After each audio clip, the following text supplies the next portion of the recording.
everyone. Welcome. Well, we're not doing a Hogcast yet because we're doing a little bit of Alan and me. I think we talked about it on a prior episode. We're cinephiles. We love the cinema.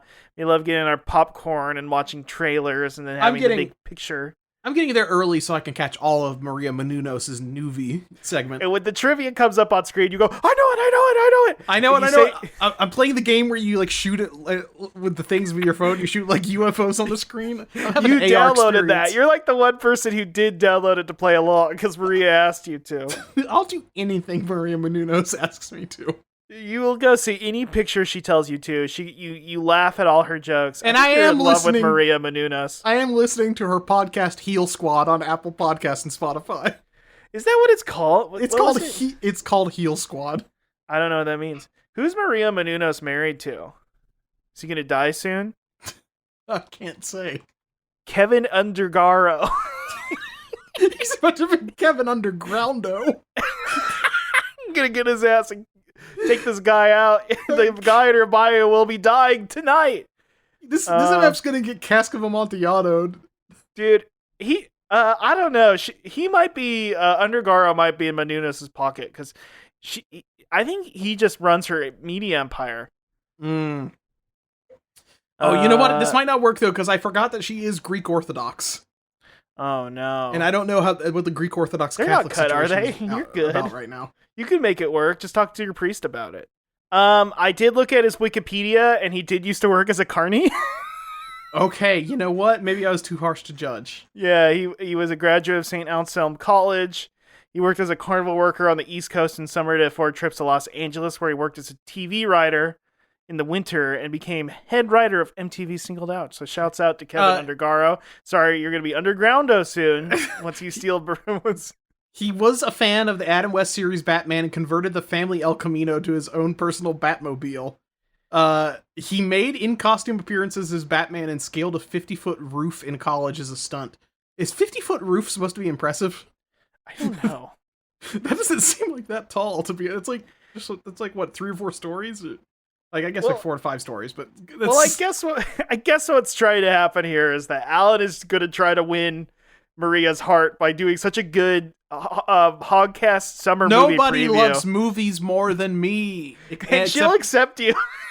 Girls famously, if you show too much interest in their interests and try to emulate, and they like that when you're like, I actually love that movie and I watched every movie in that series just so we can talk about it. They like that. If there's anything women love, it's like when you pick up their habits like fucking Walt from Breaking Bad. It's great. I'm going to start cutting off the crust off my bread because I met Crazy 8 that one time. And killed him with the bike lock. But still, it's true. It bodes well, is what I'm saying. But folks, let's talk another wonderful woman besides Wonder Woman who's out there talking about movies is, of course, Nicole Kidman, thanking us for being heroes and going to the movie theater. It's true.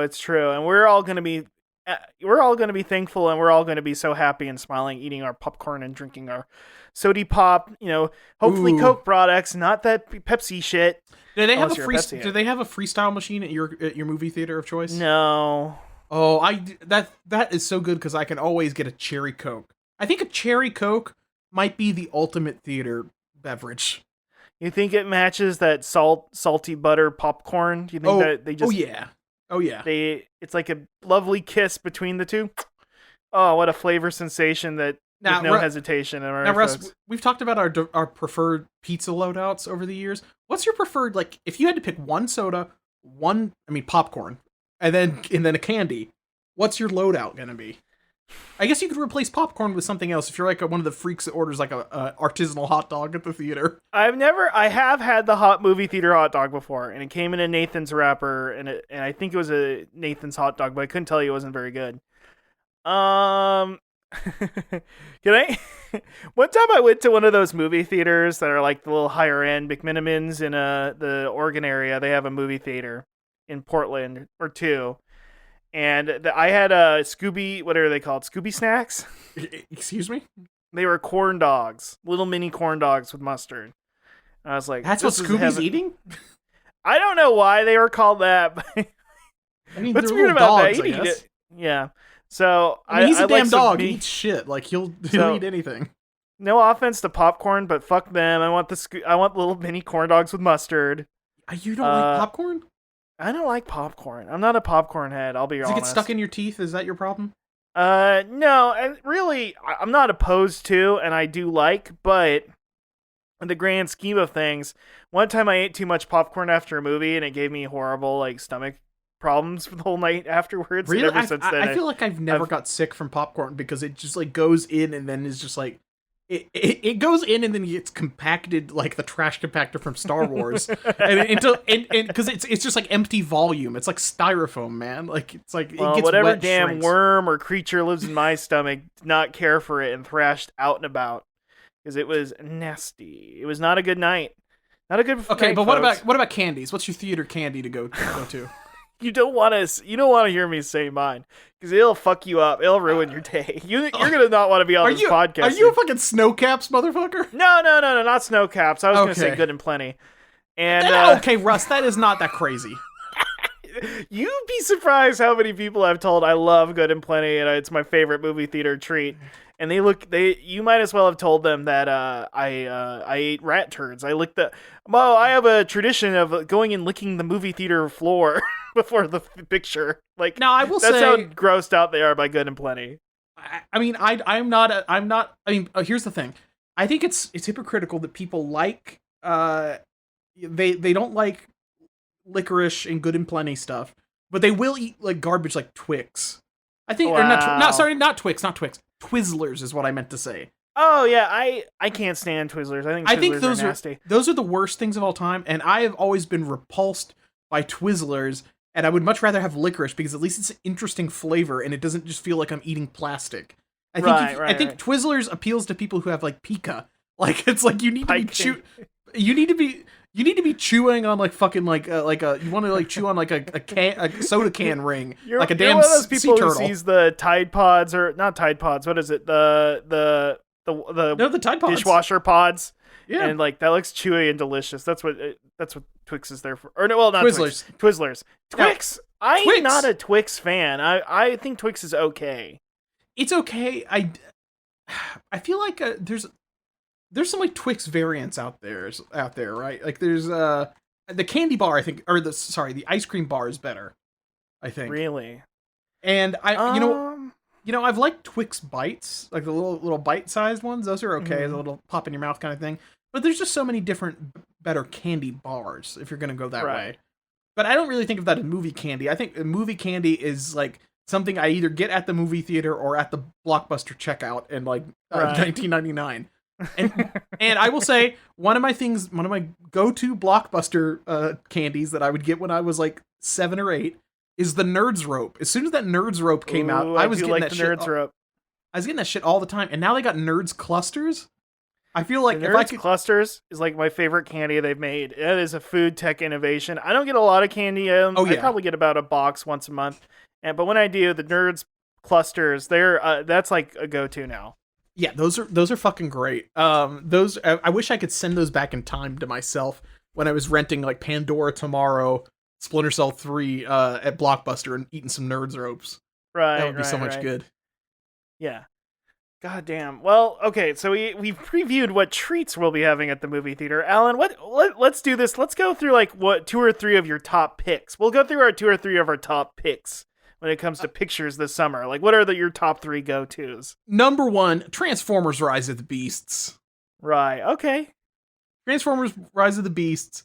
Is this about Optimus Prime getting damn morning wood or something? Am I right, folks? He's got a damn motor. What the fuck? Has risen. Because the beast has risen, you know what I mean? I can't believe this. What? I just thought that was he woke up and he got the beast has risen. I thought that would be funny. I've never heard Alan go like, what the fuck are you talking about? How dare you disrespect? First of all, Optimus Prime would not call his penis the beast because he's a big robot car man. So think about that. The other thing is Pete Davidson is in this movie. Wait, really? Who is Pete Davidson? He's got the big dick energy. His beast might be rising. Do you think he's like the gorilla guy? Like he's got the gorilla dick? I mean, gorilla dick. Yeah, maybe. are actually very small compared to human penises. Right. Humans actually That's have the true. largest penis to body ratio of any ape. Maybe that's what the conflict of the movie is Optimus Prime is mad at Optimus Primal or vice versa, because Optimus Primal has a little beast and Optimus Prime has a big dick. Okay. He is playing Mirage. Director Steve Cappell Jr. said his character is kind of like the Mask in Bugs Bunny. Hell yeah. I mean, I saw Mirage in the trailer, and he's like driving around with like holographic versions of his own car and stuff, and making it look like, you know, there's multiple versions of him. He's like the one guy from fucking Apex Legends, Right. but in a car form. Will somebody stop him? Probably. He will die in this movie, because something else I should mention is that they turned the clock back to 1994. This is like a prequel movie. Mm-hmm. So since he didn't exist in any of the other ones, they're gonna have to figure out a way to, it's like he either falls out with Optimus Prime or gets murdered, I'm assuming. Right. Or leaves the planet. I don't. These feel like they're in their own continuity. The new Are they? the Bumblebee movie was in its own continuity. I mean, it would be, Transformers is the one thing where you could just, they do so much like bullshit multiverse stuff that it would just be like, and also nobody cares. I feel like Transformers is like, it's one of the legacy superhero series because it's been going on since like 2006 or whatever the fuck. Right. And they don't care about multiverse continuity. They can just, we're just going to do whatever the fuck we want, I guess. Yeah. After the Bayformers ended. So there's that. Russ, what's your top movie pick? My top movie pick is Street Sharks Street Overlord, where the Street Sharks are back, baby, and this is going to be the hottest toy movie of the summer. The Street Sharks are, you know, one of them's a Hollywood bigwig, the other one works for an advertising company. The third Street Shark is a stay-at-home dad, and the fourth Street Shark is like a secret cop. And they're actually called back into service after 30 years of being out of service, you know, not being in the streets. And they have to go on a street shark adventure. There's weed jokes in it. One of them's like, this joint's got a lot of bite. And there's laughs and there's comedy, and the Street Sharks are back in a big way. So shouts out to the Street Sharks. I'm so excited. And there is going to be a girl Street Shark. Okay, hold on, Russ. That sounds a little bit too out there. There's a girl Street Shark? There is a girl Street Shark. Her name is Chompetta. And okay. She's like she's the craziest one of all. You won't even believe it. So now, Street Shark Street Overlord is going to be the biggest picture of the year. Is Street Overlord not the gas station aphrodisiac you can get that Jeff Grossman talked about? He's the new bad guy. He's the new bad guy. He's the Street Overlord. Street Overlord, huh? Okay. I thought that was I thought that was the street. Okay, no, that's called Street Overlord. That's what I was thinking of. Right. Which that's what I'm doing. I bought a copy of Street Fighter 6, and they just gave me. I thought it was like a game case that came in the mail, but it is this off-brand Ciaga / Vialis, the Cialis that came in the mail. And now I look like damn Smiling Bob. Right. By the way, my next movie, Smiling Bob. Remember Smiling Bob from the old boner pill commercials? Was it Smiling Bob? No. Oh yeah, of course we remember Smiling Bob. The Enzyte commercials? They're finally making a movie based off of him? Well, yeah, it's kind of in the same vein as the Air Jordan movie. It's about the creation of the creation of the boner pill, them finding this man to smile at the camera, but he's smiling so much because he's got a boner all the time. Right, exactly. And that's the famous thing we all do, is when we are just sitting at a table drinking a cup of coffee or like working at our desk, we are just smiling because we have boners. That's the normal thing to do. Yeah, no, of course. So Smiling Bob, that's your big pick. That's your number two. That's my new thing. I did just now find an article on GQ that said the rise and fall of the Cincinnati Boner King. And he is the original Smiling Bob man. Oh, hold on. Let me read through this to make sure he didn't get something dark happen. Is he? Are we gonna get another? Are we gonna get another Catching a Monster Jared Fogle with the Smiling Bob? They apparently there was something. He was charged with 112 counts of mail fraud, bank fraud, credit card fraud, money laundering, and obstruction of justice. What the hell? He opted not to testify in his own defense. He sat impassively, his blithely handsome face betraying neither remorse nor anger nor fear, as they painted him as a con artist who preyed on people's. He was just sitting there smiling like Bob the entire goddamn trial. Damn, dude. The thing is, when he goes to jail at the end and he's sitting on the bus, everybody's doing the smiling. They're chanting, "Smiling Bob, smiling Bob." He runs the prison now. He runs the prison now. And his wife gets to sneak in and give him Enzyte pills every now and then. He smokes them. He smokes an Enzyte pill. That's cool. Oh, sick. That's tight. That is okay. sick. I also have one of these product movies. We love product movies. We love to learn where products come from, where they're up to. Product origin stories. We like it. Product origin stories. I'm like, I like to buy things and be like, who the fuck made this? Who do I know him? And I'm gonna do. Have you heard of Go yet? The ancient board game? No, it's GGO. Like Eggo. It's the story of Eggo waffles. Oh, and it's a beautiful story about a Luxembourgian youth who, he can't afford the same amount. He can't afford to make waffles with the same depths as his Belgian counterparts. Mm-hmm. And so he designs, an affordable, toaster-friendly waffle, and they go after his ass. They try to take him out, and everybody's saying, your product, the holes aren't deep enough. You can't soak this in syrup enough, and he has to learn the truth of what good pastry products are. So shouts out to Go. Mm-hmm. The Belgian Mafia comes after him.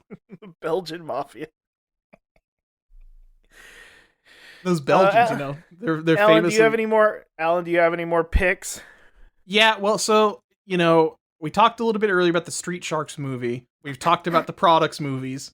There's another game movie coming out. The games are back. Games are back in a big way. Tacking the power of Juju, baby. It's tacking the power of Juju. Enter the Jujuverse. We're gonna enter the damn Jujuverse. And more, mystical magic of the jungles of wherever the Juju people live. I'm so excited, Alan. They're going to cast spells. They're going to go freaky with it. Now, the one thing is that the casting, they have not actually casted Tack from Tack and the Power of Juju because it is unclear what race he is, so they don't want to accidentally do the wrong thing. They are poring over the original game with a fine-tooth comb to figure out what he's supposed to be. Right. And so that they can figure something out to cast him as. Do you have any casting choices? Do you have any casting choices that you're thinking of, Alan? The thing is, I can only think of just to cast him as other fictional characters, or maybe which actor is the most racially ambiguous? Well, that would be Fred Armisen. Fred Armisen? But we don't. I guess he could be in it though. He could voice Tack in the Power of Juju. We could do a CGI Tack. We could do an Andy Serkis body capture Tack. Wait, are you saying it's like how Seth Green was the body capture for the Mars Needs Mom character, but they changed it to a child's voice? Yeah, at the last minute. Yeah, I mean, or the times that Andy Serkis has done the body capture, but not the voice. Okay, I think you could do two different people. You could do a person of different race doing the body capture, and then a person of different race doing the voice. That would protect. And also, by the way, I am the executive producer on this movie. I bought the Tack and the Power of Juju franchise a while back. Right. And we're trying to get this off the ground. They did look you in the eye and said, "Are you sure? Are you sure? Did you mean to buy the Jujubes, the candy that gets stuck in your teeth? No. Would you want to do the product movie about the Jujubes? No. I'm here to talk about Juju powers, hanging out with orangutans, rhinos, monkeys, emus. Okay, hold on. Wait a second. Emus and sheep. I think he must, if there's an emu there, he must be either in Australia, maybe New Zealand, or Papua New Guinea. Okay, hold on. Maybe he's on damn Donkey Kong Country. Am I right, folks? Ooh. Yeah, that's true. And he is part of but the thing is, the only thing they say is he's part of the Poopa Nunu people, and I'm pretty sure they made that up. I don't think that's a real thing that they did. The Poo Nunu people. Now, that's like that. They had to send that to some specific people, You know what I mean? Like, they had to find track. Like, Yeah, they did. what, Basically, what they culture did all the. do you think would produce a poo-poo noo-noo people? Well, it's something Polynesian, I'm supposing. But Polynesian or but like it kind of sounds like Papua New Guinea. That's what I'm thinking. I think maybe he's supposed to be, but there's no orangutans there. Orangutans are up in Indonesia, which is it's in the same kind of part of the world. Alan, you're the executive producer. How much have you spent trying to figure this out? I have a map where I've put in different pins of all the single things, and maybe at this point, I'm just gonna have to do like an Avatar Way of Water and just like combine all of these into one thing and just say that this takes place on like an alien planet or something like that. That's true. That's a Maybe. mystical world. Or, we don't know what time Attacking the Power of Juju takes place, so it's potentially... Oh, also, the bad guy in this was Tlaloc, which is an Aztec god, so not even the right hemisphere. Right. So I don't know what's going on in here, but maybe this took place fucking Adam Driver 65. Maybe this is in the past, and he's on Pangea. There was humans back then in Pangea time, and they were attacking the power of Juju. See, is your defense going to be like, well, this was a time before race? Yeah, all people were one. What we as our modern civilization think of race, it didn't exist back then. So I can literally do any actor then, because this is like the ancestor of that guy back when there's only 5 humans and everything was exactly. and everything else was like saber-tooth cats and stuff. Has anyone made that defense yet? Has anyone made? I mean, if the Croods came out. If the Croods came out when people started doing that kind of thing more often, then, I mean, I guess Croods did come out when people had Tumblr, but I don't know if there was any Crude call-outs at the time. Do you think the Croods were big on Tumblr? I don't know if the Crude heads were out there. I really wish I wish it was possible to use the website Tumblr anymore to figure this out. And also that they didn't delete all the porn. Alan, we'll just contact our wokest friends. And we'll figure it out. We'll see, like, what's the temperature check on Croods? What's the temperature check on Croods? I need to know. I did find happy 10th anniversary to the Croods. Here's a Croods fan comic. People are doing Croods fan comics here. Croods are back in a big way. I think that should be my third pick, is just the Croods. I think I'm going to watch the Croods again on DVD. Seems good. Maybe I should rent out a movie theater and check out how the Croods are holding up. Maybe. So I'm gonna rent out a movie theater. If any girls want to come and watch the Croods in Croods 2 with me. Wasn't Croods 2 a COVID drop? Oh, I feel like it was before that. It had to be, right? Croods 2. I swear to God, Croods 2 was a COVID drop.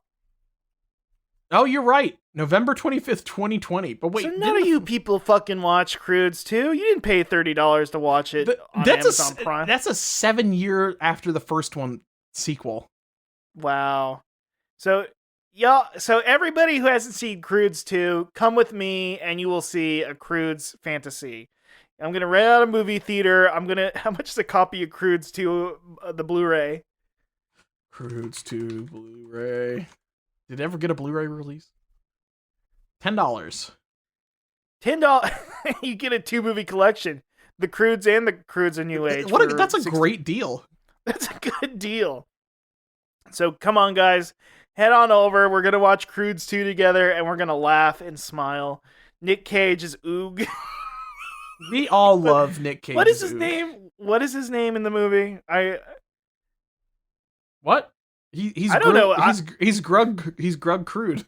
He's Grugg Crude. Of course he's Grugg Crude. Emma Stone is Eep. Ryan Reynolds is Guy.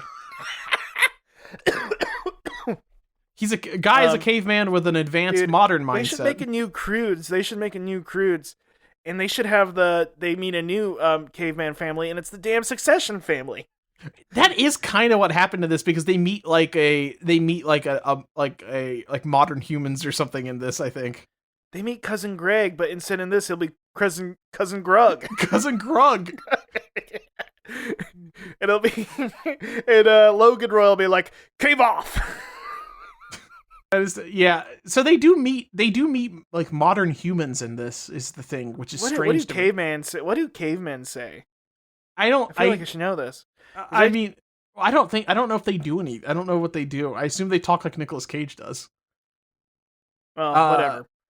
I did not know that this movie was about them meeting normal humans. That seems weird to me. Well, like normal humans or like Cro-Magnons? No, like people, like they're drawn like DreamWorks. You or normal I? people. They are drawn like you or I. Like I could meet him on the street. I could meet If I could meet if a you crude met on the street. if you met one of the crudes on the street, you'd like do a double take because you're like, first of all, they're all like 3 feet tall or something, I think. Right. But these are just drawn like normal people, and they're not dressed in Flintstones outfits either. Right. Although I will say that Guy has more normal human, like modern human proportions, and has what is effectively caveman genes. Right. So that's Ryan Reynolds, of course. We all know Ryan Reynolds. Of as course Guy. we know Ryan Reynolds. But you say all this, Alan, but at the same time, if you think about it, we would freak out about the cruise, but then Nick Cage's character, if I remember his character arc correctly, he refused to leave his cave. He would be just as freaked at us. And his name was Plato. That's He was so stuck true. in the allegory of the cave. he meets Plato in the second movie, and he tells him the story about the cave that he was trapped, that he didn't want to leave. He's like, damn, I gotta write a story about this. Okay. Well, that's the summer movie preview. Also, this is a tie back to the first. It also ties in with that one Assassin's Creed Primal video game. Do you remember Right. Assassin's Creed Primal? Yes, what? I do remember Assassin's Creed Primal. I don't know. Wait, hold on. Was that actually an Assassin's Creed game, or was it? No, like... you're thinking of Far Cry Primal. Okay, I am. I mean, they are. You couldn't. This was at the same time that all Ubisoft games, and they kind of still do. All Ubisoft games have the ability for you to control a drone or a bird with your mind, and you could do that in Primal. And then also at the same time, they had Assassin's Creed Origins where you could control a bird. And then also in, I think the modern Far Cry, you're like, well, you can fly a drone now. Didn't they announce like a PSVR game that was going to be like you drive a bird around, scoot a bird around, or I think whatever? that's half of PSVR games. They're like all about like climbing something in like VR or flying a bird around in VR. Yeah, I mean, it's cool. I mean, look, I'm like a bird. I only fly away, just like Nelly Oh my Furtado God. said that one time. Wow. But I hate. Well, the Nelly Furtado of Pygmy. Yeah. Well, Yeah. Okay, well, welcome everybody to Hogcast Speedy Delivery, the #1 independent Sonic Pizza podcast on the planet. I'm your host, Russ Walsh. With me, as always, is my co-host Alan Black. Welcome, Alan. welcome. Oh man. Have you been to the movie theater recently, Russ? No, I haven't been since Shin Ultraman. I gotta get back. Shin Kamen Rider was during my classes. And Oh, that's so. You should stop going to school. Go see Shin Kamen Rider. Take the entire class with you. They'll learn something about Right. the indomitable human spirit. I promise. It's true. It's true. The real I need to learn from Kamen Rider more, and I feel like all this time I'm literally smack dab halfway through Kamen Rider Kuga, Mhm. and I know that I'd learn more from that than any fucking homework. You know what I mean? Theses and dissertations more like facing enemies' consternation. You know, I mean, it's That's about so the true. battle of life.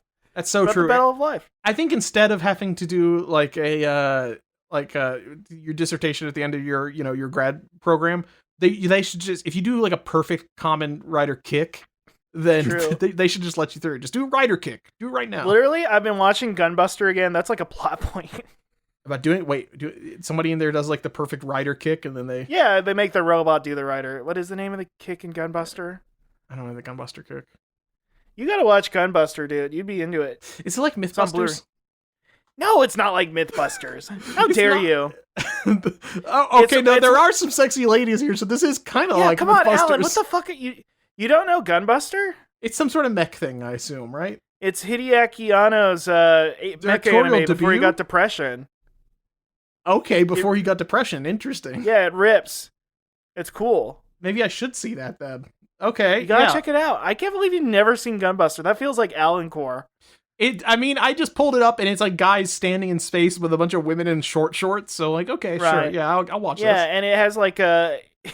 I'm gonna say something that's like wrong. I feel like that people have been saying this for 30 years though, but it's like, oh, it's like a mecha anime, but they pay attention to physics, and it has stuff about like the theory of relativity and people who leave for space age differently than people on Earth. See, But that's it's like either a fake made up. see, It's like fake made up physics. Anyway, it's cool. You should check it, Alan. I am shocked you've never seen it. It feels like something you've watched before. I probably should. Yeah, I should probably do that. That's one of those things. I should also probably watch the Kamen Rider TV shows, but like, yeah, you should watch Kuga. Kuga's the one that's the most horror-esque.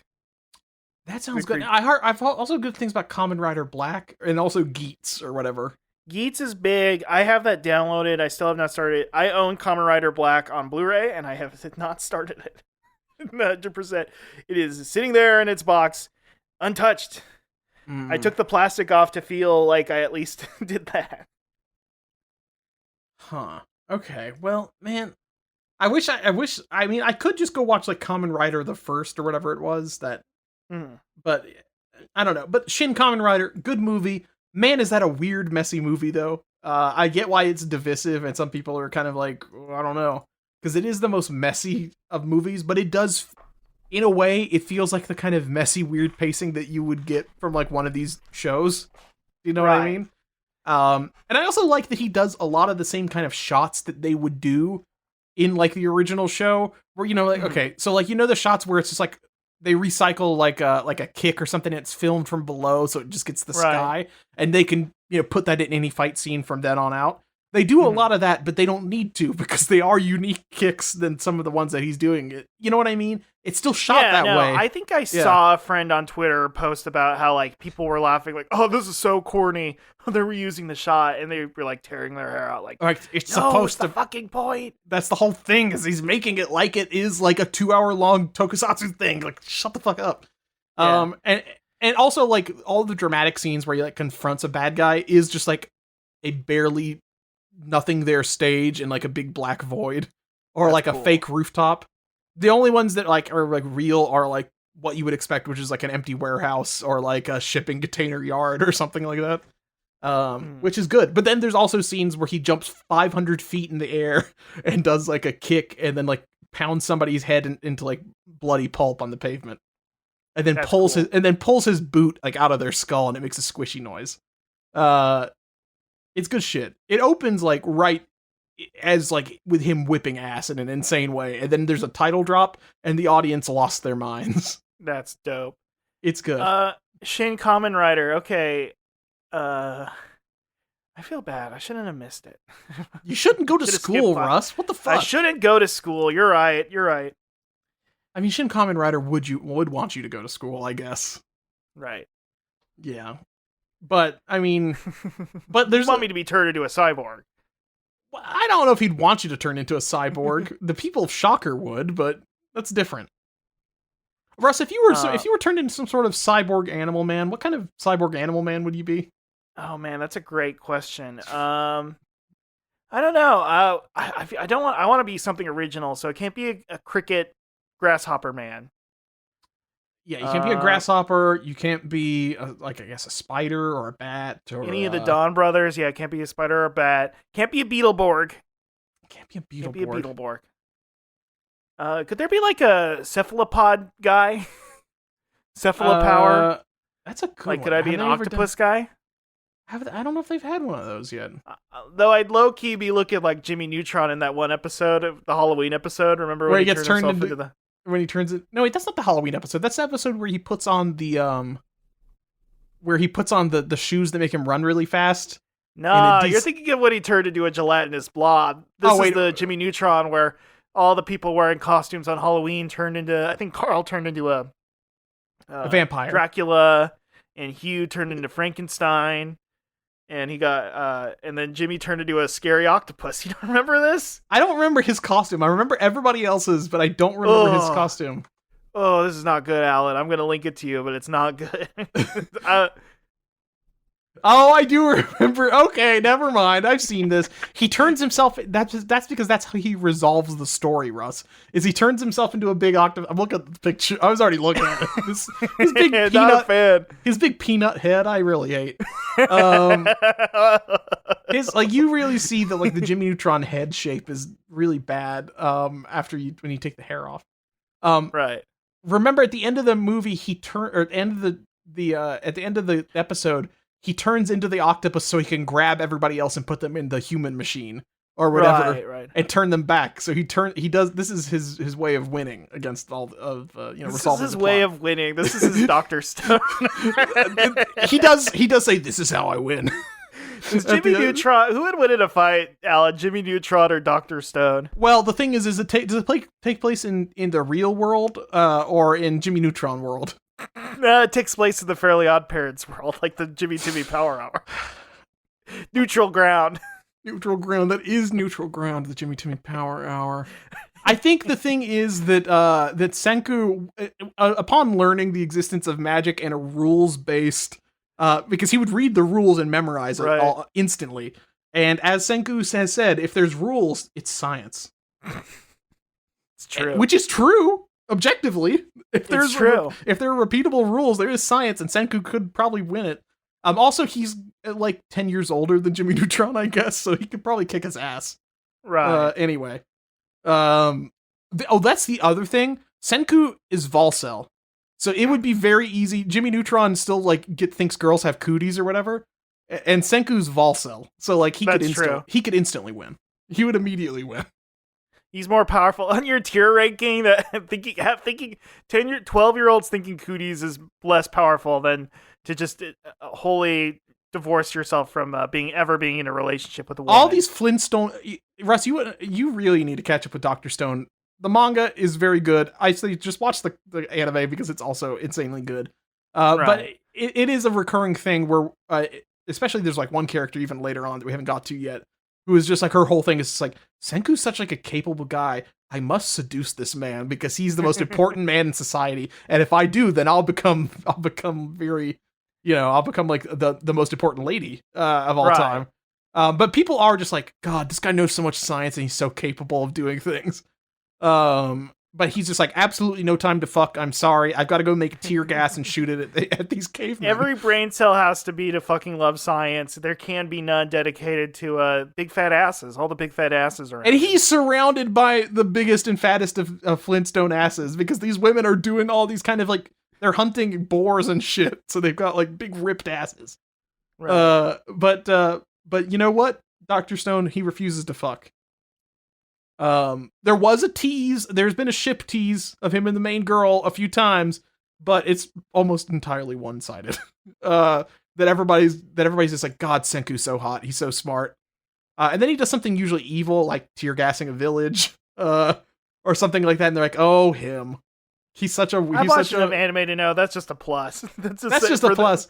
That's for a lot of women. That's oh, Hachi Mama. How bad he be? is what I ask.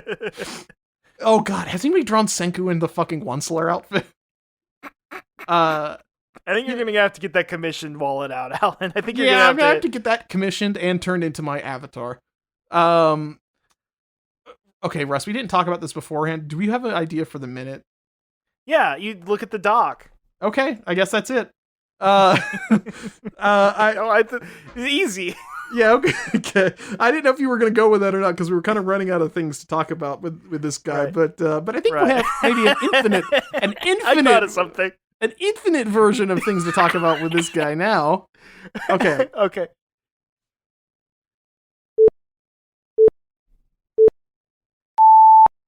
All right. Alan, it's Spider from another universe. Spider, Alan. What the fuck? Spider from another universe? It's me from across the Spider-Verse. Alan. How do you get in the fucking Spider-Verse? I mean, obviously, besides that name, I guess. But I didn't think you had any web powers. Look at my alternative offensive haircut. Whoa, you've got cornrows now. That's right, Alan. In this universe, I have the cornrows, Alan.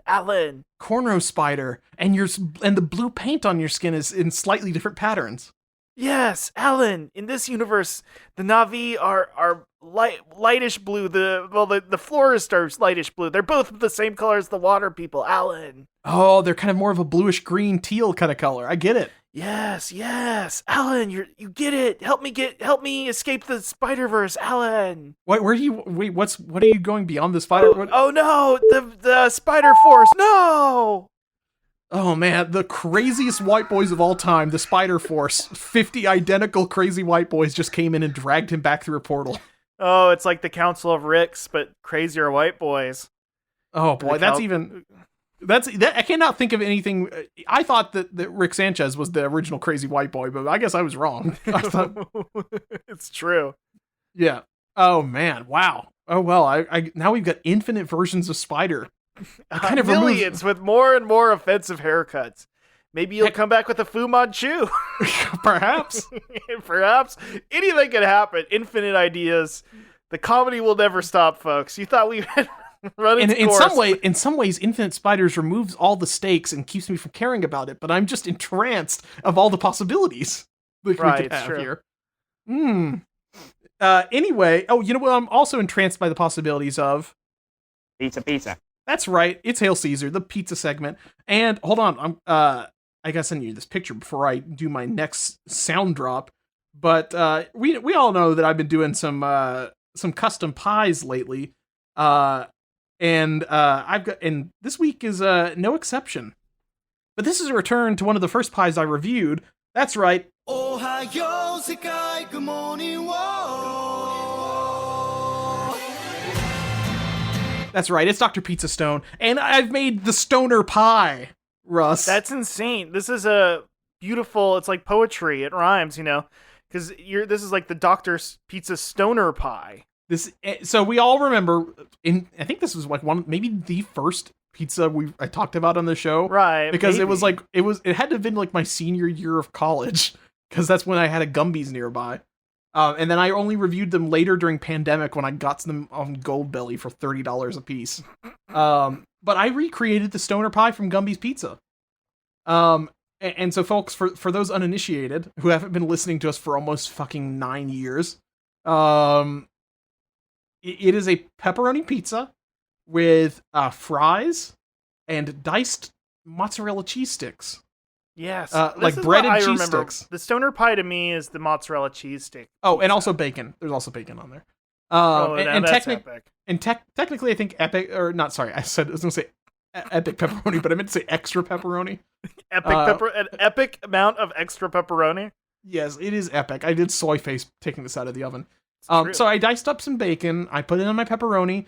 I got some frozen Ore-Ida shoestring fries and some. As a proponent of sticks for lunch, I already had a bunch of frozen mozzarella sticks in my freezer. So I just diced all those up. You do have to saw through the frozen mozzarella sticks with a knife. So I was using my fucking $200 Japanese knife that I got at Asakusa, and I'm sawing through a mozzarella stick just like a orbital saw or something. I needed a table saw. I think if the craftsman who made my knife saw what I was doing with this beautiful Santoku knife, I think he would kill me with a different type of knife. Somebody buys a real antique sword from Japan and then uses it to like make a sandwich. Like just the thought. I kind of want to do that. I do kind of want to just have a wakizashi from like 1880 in my kitchen. Letters like, this is an important part of our culture, Alan. And you're like, well, I'm making a sandwich on the set here of Tak and the power of Juju. Yeah. I thought for a while that Tak might have been like Japanese or something, but so I bought all these katanas, but I was wrong. Well, you just assumed all platforming video games were from Japan. Yeah, it's true. Because I took a radical stance to oppose Adam Sessler in X-Play, where he was mad about all games being from Japan. Right. But the stoner pie, I gotta say, something about I think the mozzarella cheese sticks are the best part of this by far, and it is something like I would consider using those mozzarella cheese sticks on other types of pizza or other pizzas. I think that's very good. It adds a bit of chewiness from the cheese. You get that kind of chewy, gooey, stretchy mozzarella cheese, but then you also get the crunchiness of that breading. Wow, it's very solid. The fries, kind of like on the original pie, they kind of soak up a lot of moisture and grease and become just kind of like a spongy, kind of like starchy texture. Potato product. You don't really get the crunch that you would for a normal fry. So I guess it's not really ideal in that sense. But this is a very faithful, facsimile of the pizza that I had from Gumby's, except in a 10-inch form factor. Mm-hmm. I think. And then I just diced up some fucking Oscar Mayer bacon and put it on there. How do you feel it now that you are a stoner? How do you feel more about it? That is the thing. Because I I guess when I bought the Gold Belly Dr. Stone pizza in 2020, I was smoking weed and eating that pizza at the same time. That was the first time I think I ate it while stoned. Wow. But now that I've been marinating in the stoner lifestyle, smoothing my brain down with weed every goddamn day, for 3 years, I think it's about as good as I remember back then. It's not really that special, but it's pretty good. Wow. So perhaps I beautiful.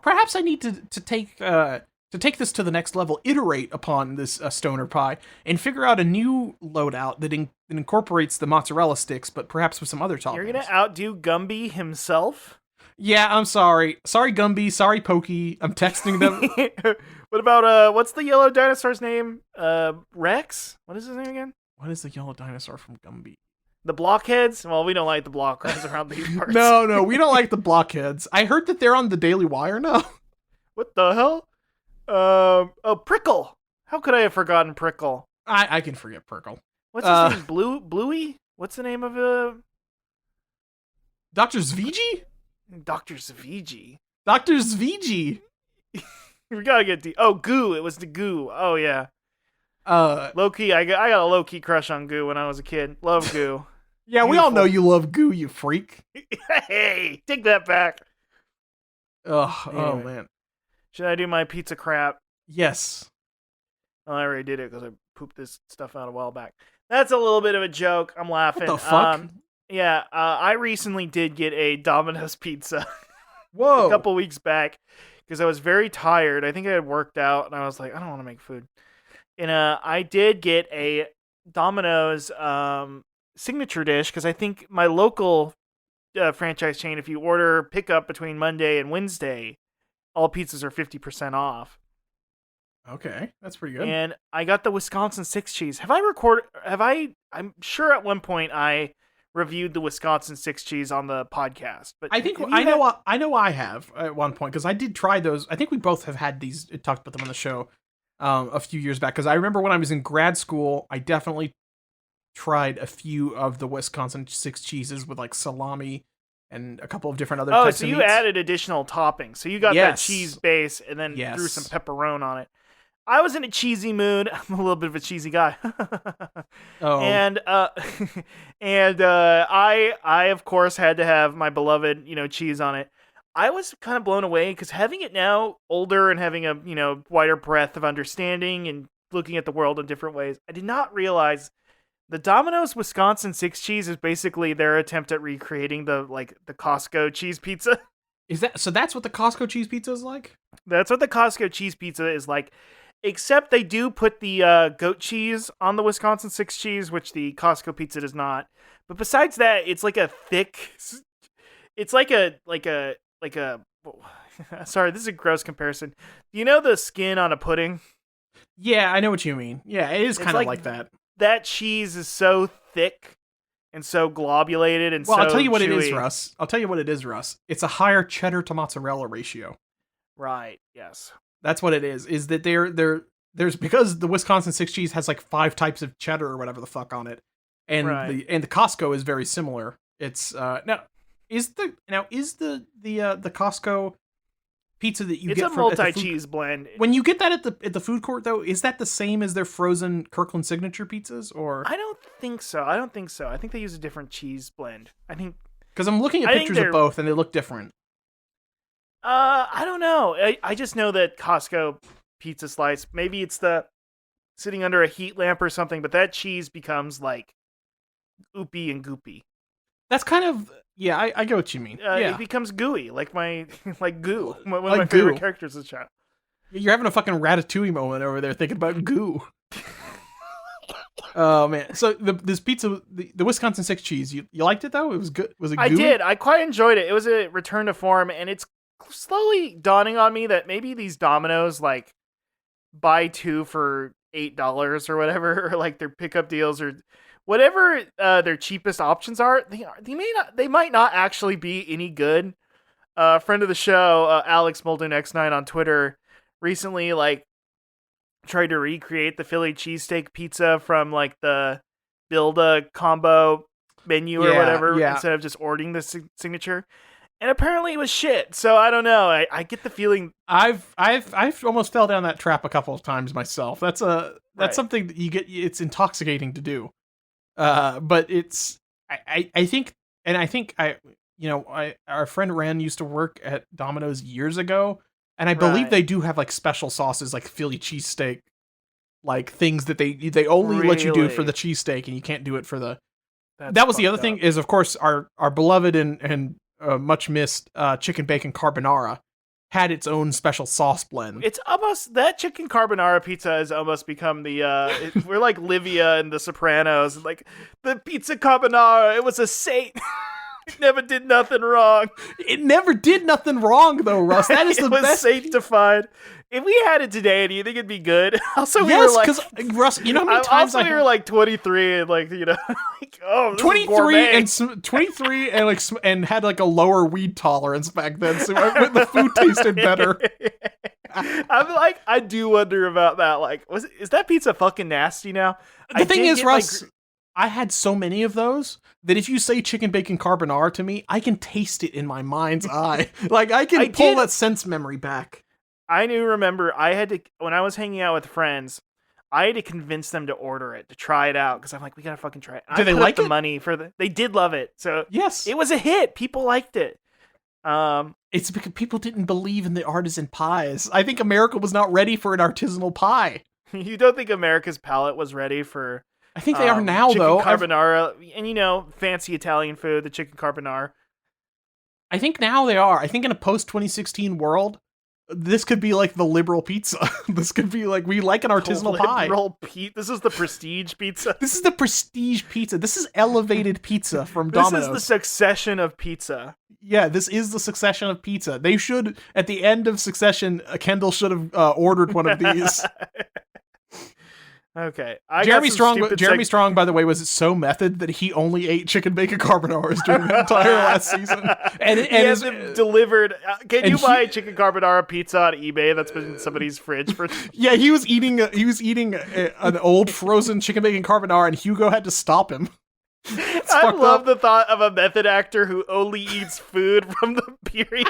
That's like a good comedy Bang Bang character. Like a guy who only drinks Crystal Pepsi, and he's like, "Oh, my stomach hurts all the time." I mean, that would make him either like MRE Steve or the LA Beast as well, which means they could become the ultimate actors. That is a good Alan, put that in your data bank. That's a good character. That is a good character. The method actor who only eats food from the period of the movie he's eating. So it's like he's eating cans of beans. He's eating like hardtack that he bought from like a museum. That's imagining like Daniel Day-Lewis just eating hardtack and like porridge before his Lincoln movie. What was it called? Fatback? Well, Fatback is something Fatback we still have here in the South, Russ. Fatback. Oh, wow. Fatback is something nowadays that I think people just buy at the store to put in their beans or collard greens. But it is just the fat off the back of a pig, I think. Right. It's just a big chunk of fat that you can buy at the store. And you know what? Ken Burns people ate it, so that's all I know. That is the thing, is that like in the Civil War, some of the shit that the Confederate soldiers had to eat was just the absolute worst shit of all time, and they deserved it. Yeah, that's true. They were just eating old salted rancid pork. Speaking of eating old garbage, I had a segment that I did a while back, and I can't remember the name of the segment, and I don't even like it, so I've changed it to Indominus RX, which is the dinosaur from Jurassic World, in the Jurassic World ride at Universal Studios. Is that okay, And also one of the movies, yeah. I didn't know you were a big Indominus Rex fan. Yeah, I can't remember the original pun, and this is the best thing I could get to it. Anyway, I'm gonna eat old, shitty candy that you find at a pharmacy, and it turns out it's all bad for audio because it's all chewy shit. They used to like chew on everything back in like the 1910s or whatever. Well, because they didn't have as much candy back then, so you really had to make the candy count. Right, that makes sense. And honestly, it probably just lasted longer if you only had a jar. Like if you had to keep it in like a glass jar, this has to be. Well, the thing is, kind of like Fatback, which was just a big salted piece of fat you're supposed to chew on and suck nutrients out of. The candy was like that too back then. So I got the Big Hunk. Alan, are you familiar with the Big Hunk any? No, I'm not familiar with the Big Hunk. Let's see. Let's read the description. Chewy, honey sweetened nougat with whole roasted peanuts. Have we ever talked You wanna about fi- nougat? It does look like a turd. It does look like they packaged a turd. They or barf. They pressed a thing of barf down into a fruit leather. I like a good fruit leather. You do love fruit leather. Now the one I'm looking at kind of looks like a cookies and cream. It's like a white nougat with a bunch of like peanuts and stuff kind of wedged in it. Maybe are you looking at a press photo? Because it might look better through that. Because this does not look very good. Yeah, I'm looking at like it almost looks like a cookies and cream Hershey's bar, but with peanuts instead of cookies. Right. No, that's what it looks like. That's what it looks like. Yours looks like it got stepped on a little bit, but it might have. It did look. I think it's gonna go bad in a month, so I'm assuming this has been there since the store opened. But also, I'm I got a realizing big hunk. I'm realizing that there's not a good way to take a picture of a candy bar that doesn't make it kind of look like a dick pic with the same type of framing. The no love deep web. No love First deep web big hunk. I took a bite and it literally won't fucking tear. See, this is back then. This is like those Mary Jane candies. These are the things that like will break your teeth if you try to eat them. This is what the 1920s tastes like in my mind. This is like, I mean, how old is the big hunk candy bar? I don't know. Because this seems like I know Charleston Chew is a million years fucking old, but Since they started doing the Charleston, it's not an unpleasant flavor, but it does have like that phosphate, like that chemical flavor. this How do was you feel made in the about Whoppers? 1950s. This is made in the 1950s. How old are Abba Zabbas? Because this is the same thing as Abba Zabbas. How is that? I'm glad there's a Wikipedia page for all of these. 1922. So yeah, this is Oh, hold on. Did you know the evil Abba Zabba fact? no. The packaging originally featured racially insensitive imagery. What the fuck? Oh boy! No, don't tell me that about the Abba Zabbas. Boy, this is worse than Tack and the Power of Juju. I'll say that. What is the Abba Zabbas? You can't do that to me. Boy. Boy. Oh no. Boy. Oh man, Oh man. no, I guess I can understand why now it was at Old Tarmy Pharmacies. Jesus Christ. I'm glad they replaced it with the ska checkerboard pattern. Holy shit. Yeah. Oh boy. Yeah, so fuck, dude. Maybe I can't review the Abba Zabbas. But that's peanut butter and the Big Hunk's peanuts. Let me see. Did you know that Abba Zabbas were John Wayne's favorite candy? Of course, Alan. What else would it be? He's just like, hey, I miss the old packaging. I gotta get that old packaging back. Oh man, these are also only found west of the Rockies, so that is wild. Do I gotta mail you some Abba Zabbas? No, I don't think you want the Abba Zabbas. I think that'll get me put on like the Proud Boys like mailing like the FBI list or something. They send each other Abba Zabbas in the mail. Holy Dasha shit! from Red Scare caught eating an Abba Zabbas. Oh man. Did you see that one thing that was like the tweet that was like the funniest people on earth are Catholics who hate the Pope? And then Dasha from Red Scare is like, well, hold on, wait, I don't hate him. I just don't think he should be Pope. He's valid. I don't think he should be the Pope. I think he should be The Pope should actually be all my podcast friends. right. All my favorite podcasters should be in charge of the Vatican. I do believe that. Well, I have bad news, Alan. I kind of like the Big Hunk. It seems okay. I mean, are you a big nougat guy? I do like nougat. I'm a huge nougat head, and honestly, this is not bad nougat. It's kind of fucked up. If somebody told me I was a fucked up loser for enjoying nougat in like old timey 1920s candy, well, technically it's 1950s, I would not blame them. But this has that like nougat phosphate like Whopper. Do you like Whoppers? You know, I like Whoppers. Whoppers are weird because when you bite into them, it is kind of like a weird like styrofoamy nougat in there. Right. It's so 1950s or 20. It's like when they first discovered chemicals. Yes, it is. It you know is like what I mean? We found a way to like chemically emulsify candy into like a foam. No, and it's always you learn like the origins of all these old candies, and it's like, oh, we were trying to find ways to preserve like fish. we were making those. We were making the astronaut ice cream bars for museums, and we turned that into candy. It is like eating an astronaut ice cream bar if you've ever eaten one of those. So anybody, if you go to a store and find like a big hunk on the ground, and you're like, "Oh, I got to try that," it's not that bad. Hey, if you find a big hunk on the ground, help me up. Alan, come on, please. Oh, I'm trying to do journalism here.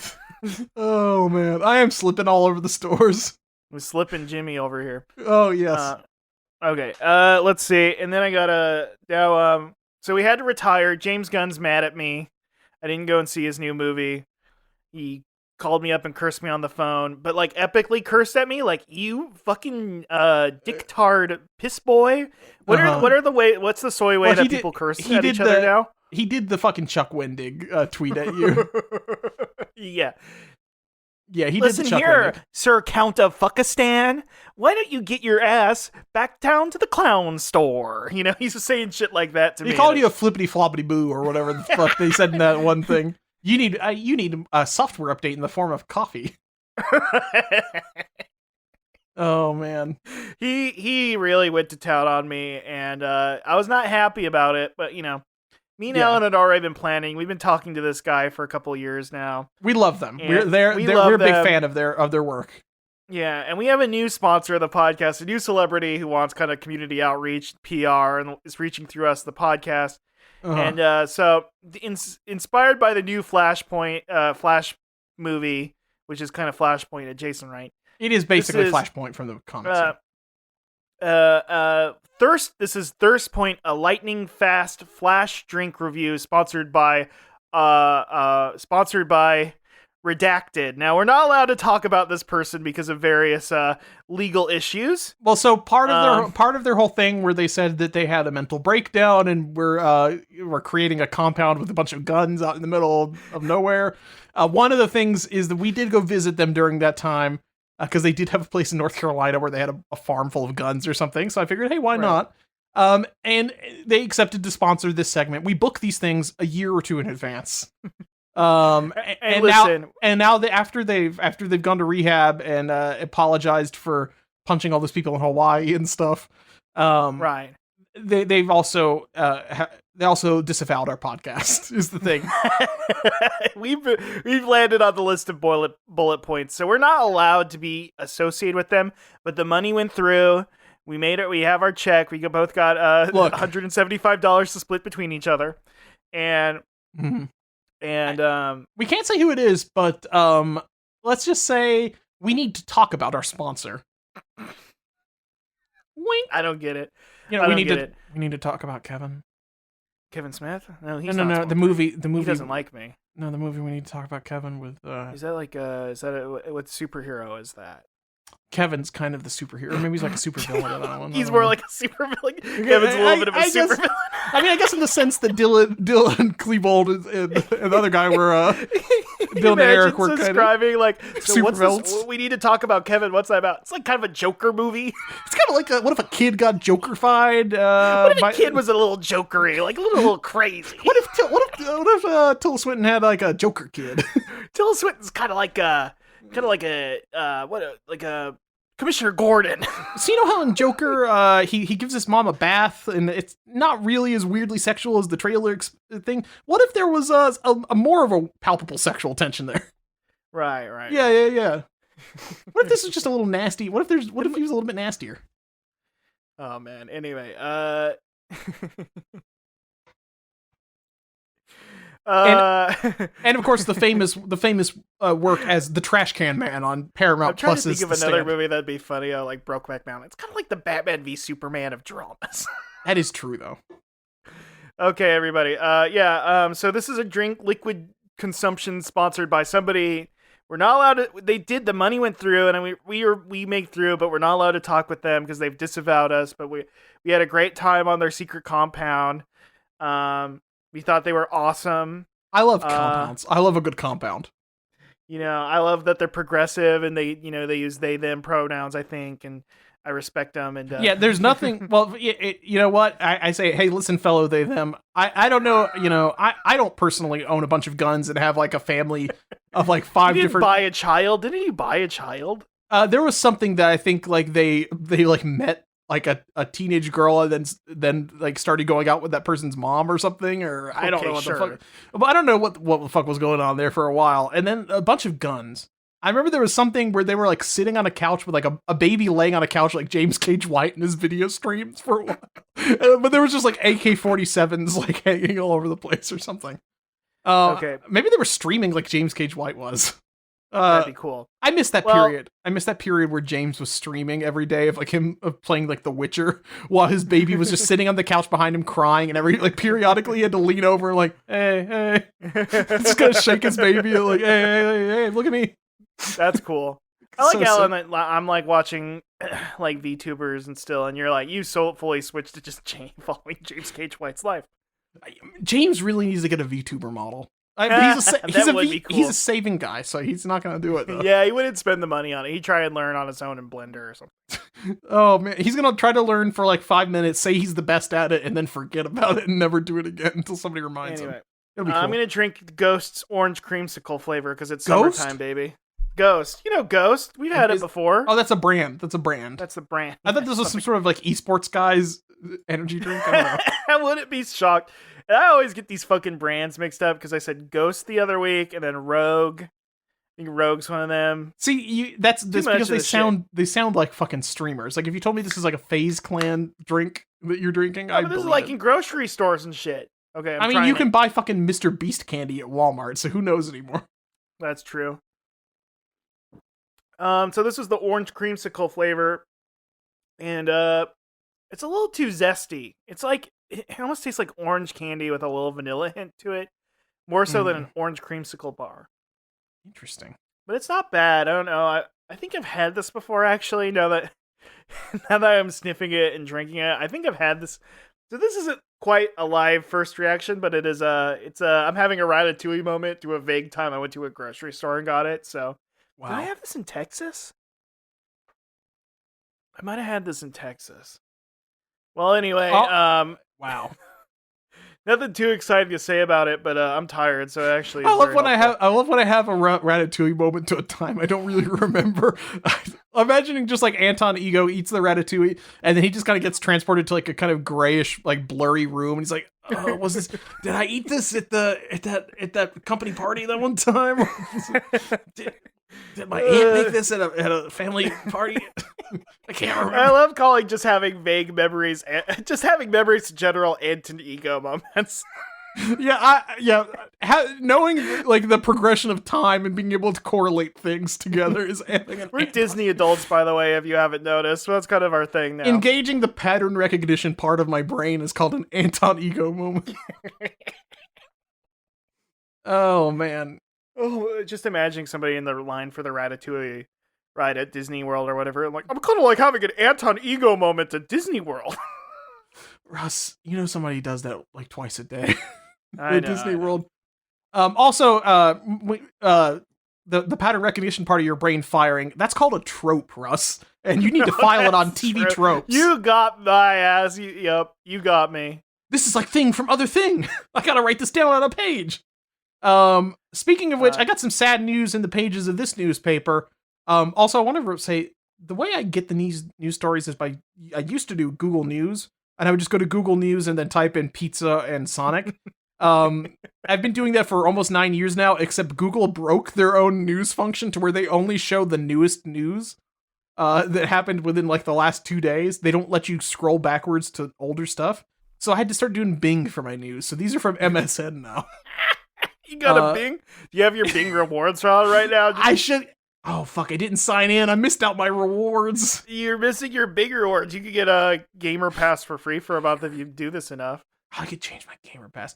$500 million robot pizza startup that we talked about years ago died. Remember that? Sounds like a Teenage Mutant Ninja Turtles. What? 500 million robot pizza startup. $500 million robot pizza startup. $500 million. A robot pizza startup. Super Robot Monkey Team Hyperforce Go. Zume Pizza. They raised almost 500 million. Shut down. They were hoping really Zume. It's not Zoom. I don't know if it's Zoom. I don't know what it is. I mean, it sounds annoying enough. It could be either. They were founded in 2015. Holy shit, it's been that long. And aimed to automate the pizza making process, but suffered a serious. You know, we've probably been talking about this same exact company for almost a decade now, and now they're dead.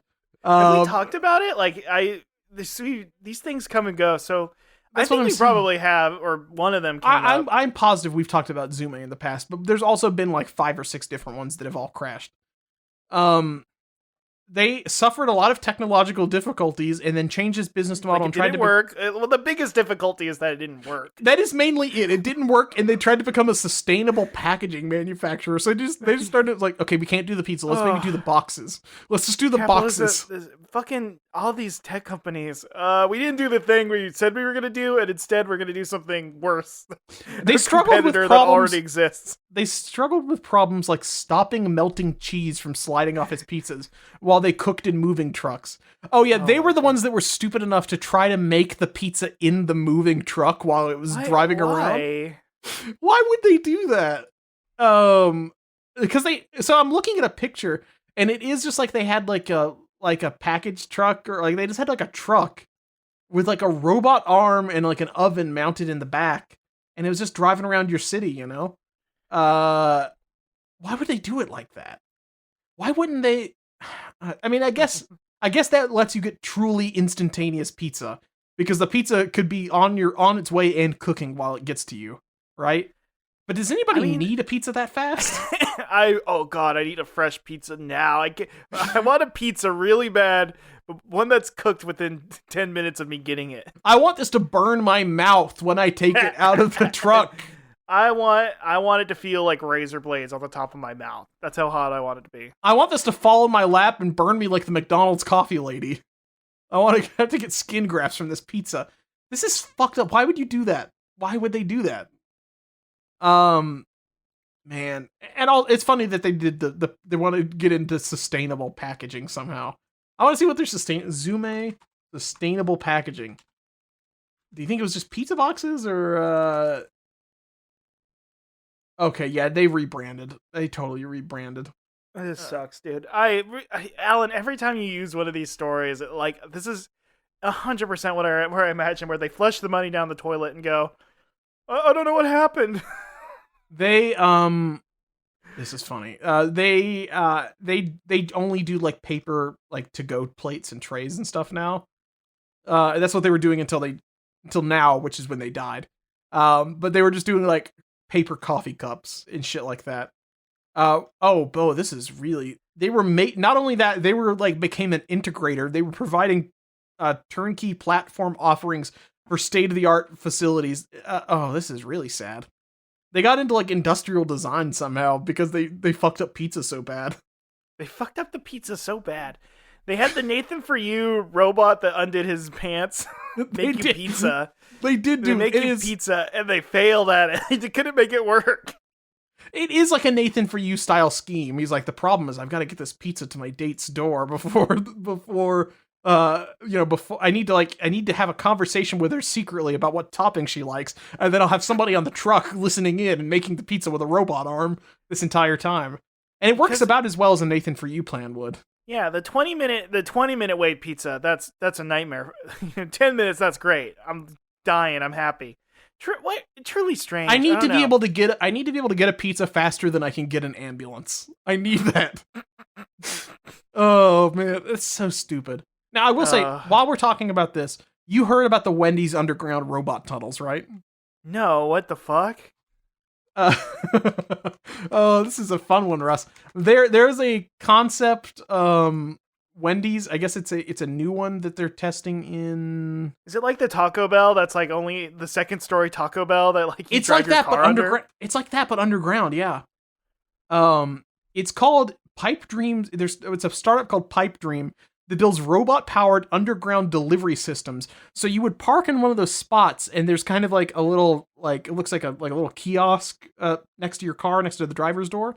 And underground, I guess from the kitchen, they put like your bag on like a little robot that drives into a tunnel underground and pops up in the parking lot and delivers it to you.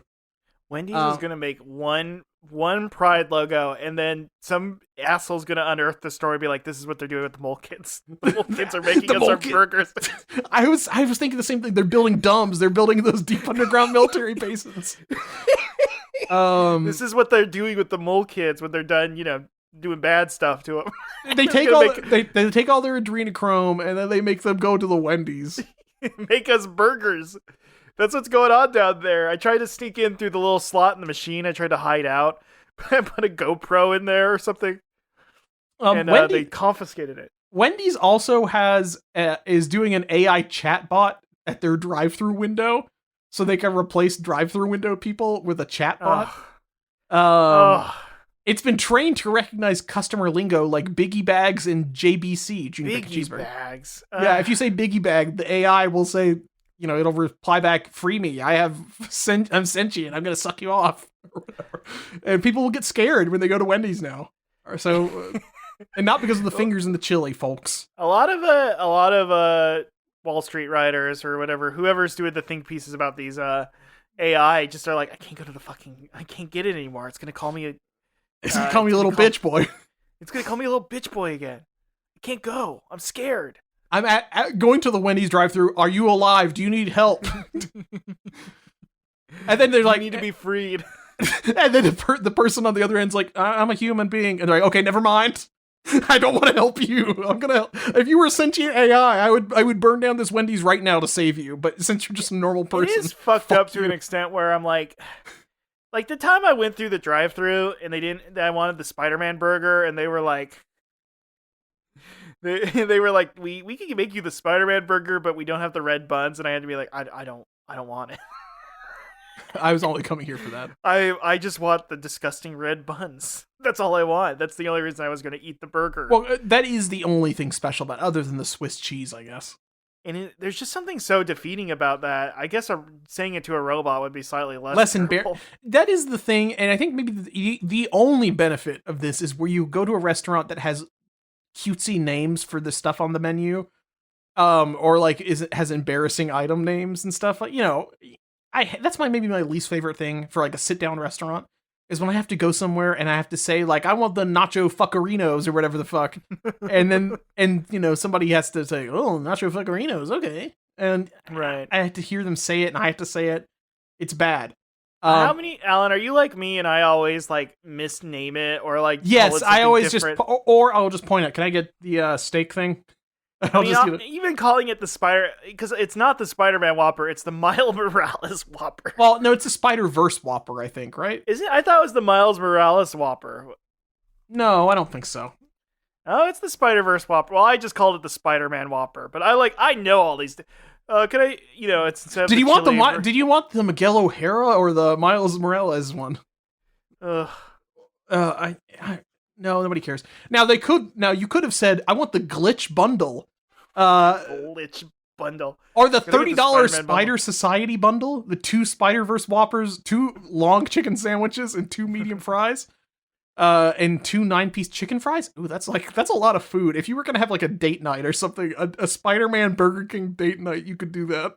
Taking my special lady to get the the realistic panic attack burger. There's no realistic panic attack in the movie. Also, the one thing I still need to go back... They were like making it into its own movie. I think there was gonna be like, we're gonna do a digital short where Miles gets a panic digital attack. Short. Them in the fucking Lonely Island.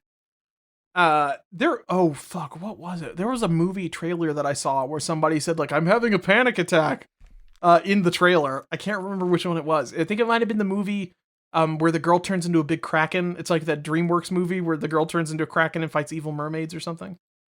I think it's a DreamWorks movie. One other thing in the world of fast food tech, Chili's has a new robot. We might have a Hogcast classic moment. What happened? I went to bite this big hunk, and it fucked up my age-old filling on my broken tooth. I told you, Russ. These candies are meant to break your teeth. That's so funny. I was not expecting that. I mean, that's not really that funny because you're gonna have to get that filling replaced, I guess. Yeah, that's gonna be about $100, but that's okay, folks. We'll keep going through the podcast. I think most of it's just gonna be me weirded out about my teeth. You should stop eating this big hunk. I'm throwing you in the trap. I thought it'd be funny to be like, "Ooh, I'm having a realistic panic attack off this big hunk." Oh, that's funny. Oh man. This is like the time I ate that Mary Jane candy bar at the old lady's house when I was like 7 and one of my baby teeth came out. I did want to just say real quick, Chili's has been doing robots in 61 restaurants. They've got something called Rita the robot. I do like this better than the Japanese style robots I've seen because it is not a little nasty freak with a face like Pepper. It is just kind of like a trash can that kind of drives around and has "Hi, I'm Rita" written on it. What do you think about Rita, Russ? What do I feel about Rita? Let me see. I don't know how I feel about Rita, but it doesn't have a face. You gotta respect that. It's kind of like the Cura drink machine. This just looks like, and it's also like that it's got a table on top. Now hold on, there's one other thing here. There is something they're testing with Flytrex. Chili's is in North Carolina and Texas. I'm assuming this is some Research Triangle Raleigh shit. They are flying drones around. For Chili's restaurants. Which, who's ordering to go Chili's? People love Chili. I don't know. There's like a certain age demographic where Chili's is like high end. Like that's Friday night meal. They love those baby back ribs, baby. They love the baby back ribs. That's so strange. Hell Pizza says, "Pay us when you're dead." Strapped for cash, you can pay this pizza restaurant when you're dead. New Zealand's Hell Pizza is providing customers the chance to pay for a pizza after they have died. In a nod to its name, the restaurant is offering the plan to 666 customers in New Zealand and another 666 in Australia. They will sign a legally binding contract that commits them to including the pizza invoice in their will for their estate to handle. It's one way of them potentially getting what, in essence, is a free pizza to start with, and then not really having to worry about the payment until much, much, much later when they pass away. You could view this as buying your pizza on layaway. But, I mean, I do like the idea of buying something and then making my loved ones pay for it after I'm dead. That is funny. That is a funny bit to do. I mean, is this any... Maybe it's a joke that just doesn't work in America. I mean, I guess the thing is that I think in America, every single place you go to, they're like, "Hey, do you want to use Klarna to get a bunch of micro loans to pay off your MacBook cable over the next 4 months or something?" So we're used to doing this kind of stuff anyway. Maybe they don't do that as much in Hobbit Town in New Zealand or whatever the fuck. I mean, it's a nice promotion. I'm scared of Hell Pizza though. That seems a little scary. Why would they call your pizza Hell? Oh, some of their restaurants' pizzas are named after the 7 deadly sins. Is this like the movie Seven? What's the Lust Pizza? Lust Deluxe. That's the number 1 on there. What's in the box, Pete? What's in the box, Alan? A damn pizza. The Lust Deluxe. Hold on. Let me turn off my ad blocker so it'll let me open this fucking thing. Oh, there's a scary skull on here? What the fuck? Holy shit. It won't let me view the menu until I save a store in some random province of fucking Australia. Let me view I want to see everything on the menu. Let me just see I just want to see it. Oh, it's sold out. The Lust Deluxe and Purgatory are sold out. But from what I can see on the toppings, it's marinated steak, 5 pepper pepperoni, salami, ham, bacon, smoked chorizo, black pepper, and bayonnaise sauce. So I guess their interpretation of Lust is a meat lover's pizza, which makes sense, I guess, because if you're lusty, you are A lot of people do lust after meat, famously. There is something also called anti-pizza on the menu. Like antipasta? Yeah, but it is pasta. It's just normal pasta. But they're named things like Spirit, Green Demon, Chicken Demon, Chicken Wings. That's not lasagna. That's not special. It looks like the Wrath is like the spicy pizza. Purgatory is just mushroom. Is this veggie? Purgatory is veggie. Is that good? And also, how does it mean? That implies a lot. I don't think I like these. The creator. Oh, the creator. I like that they call your make your own pizza the creator. You get to be God when you make this pizza. That is hellish, though. That does seem demonic. That seems like something Mancow would get mad about. Maybe they were wrong about Comet Ping Pong being the demonic pizza place. It's in New Zealand. Can I go to the basement of... I need to go to the basement of Hell Pizza right now. Patriots, please. I I've got another weird pizza. We got a lot of weird pizza innovations and gimmicks this week, Russ. This is something from TikTok. Canadian TikToker EDM Munster. Like I guess like Excuse me. EDM Munster. So like I guess like Eddie Munster if he was into EDM. Posted a video of a pizza place that gives you a pizza to go necklace. What restaurant?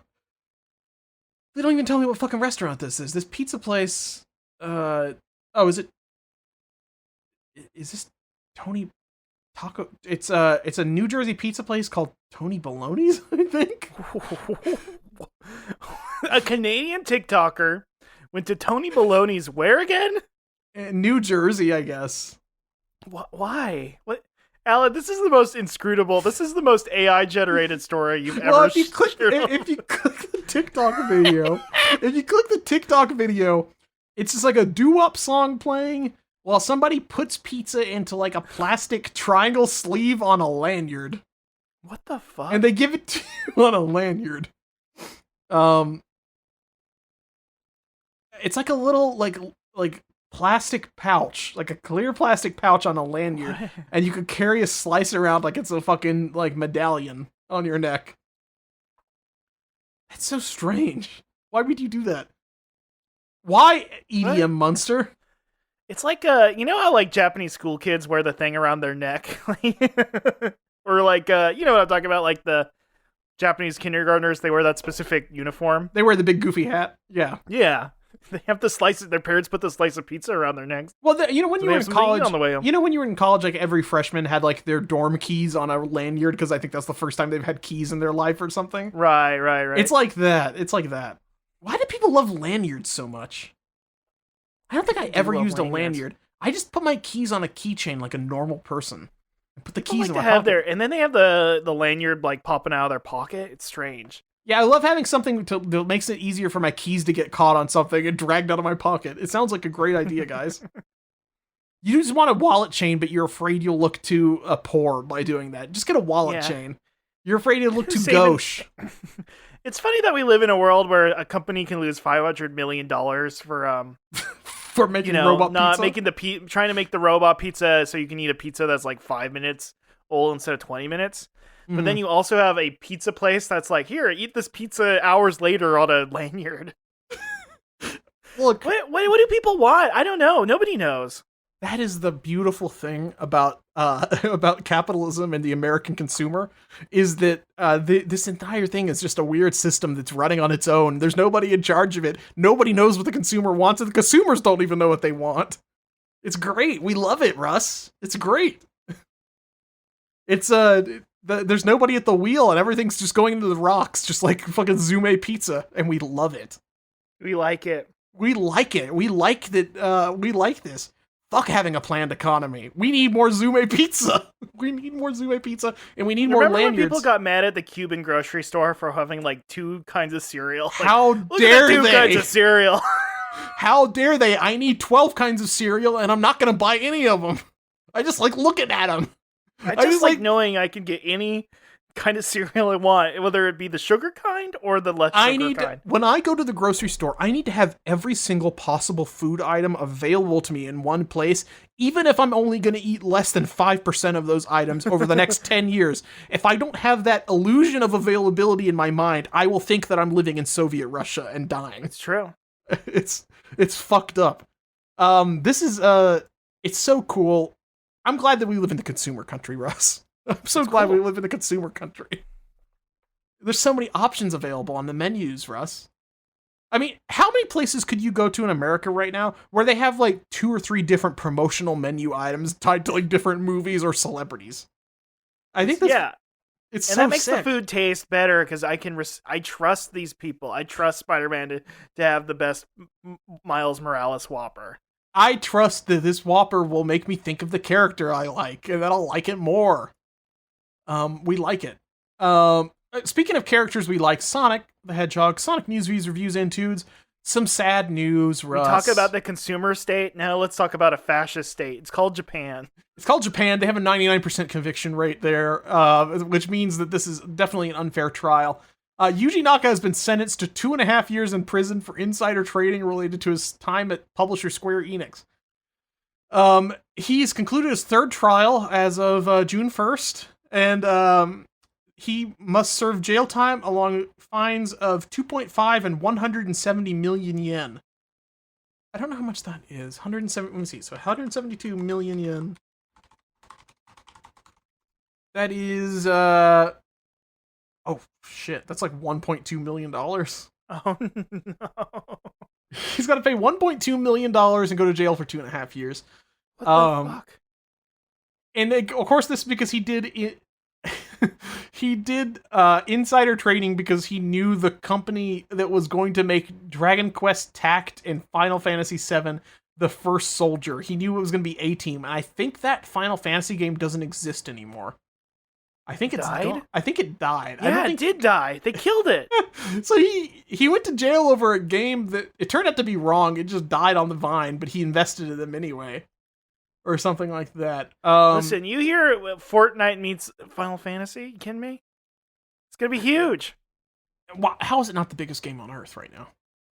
It's almost like the scruples of the consumer are just completely unable to be read because of how weird and you know atomized our culture is. But who knows?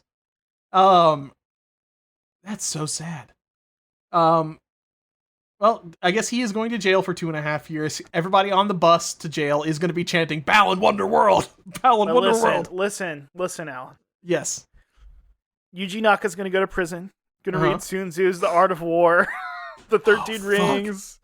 But how many rings? Is it the 9 rings? How many rings are there again? Well, are you talking about are you talking about Shang-Chi or somebody else? Oh, come on. I can't believe I did that.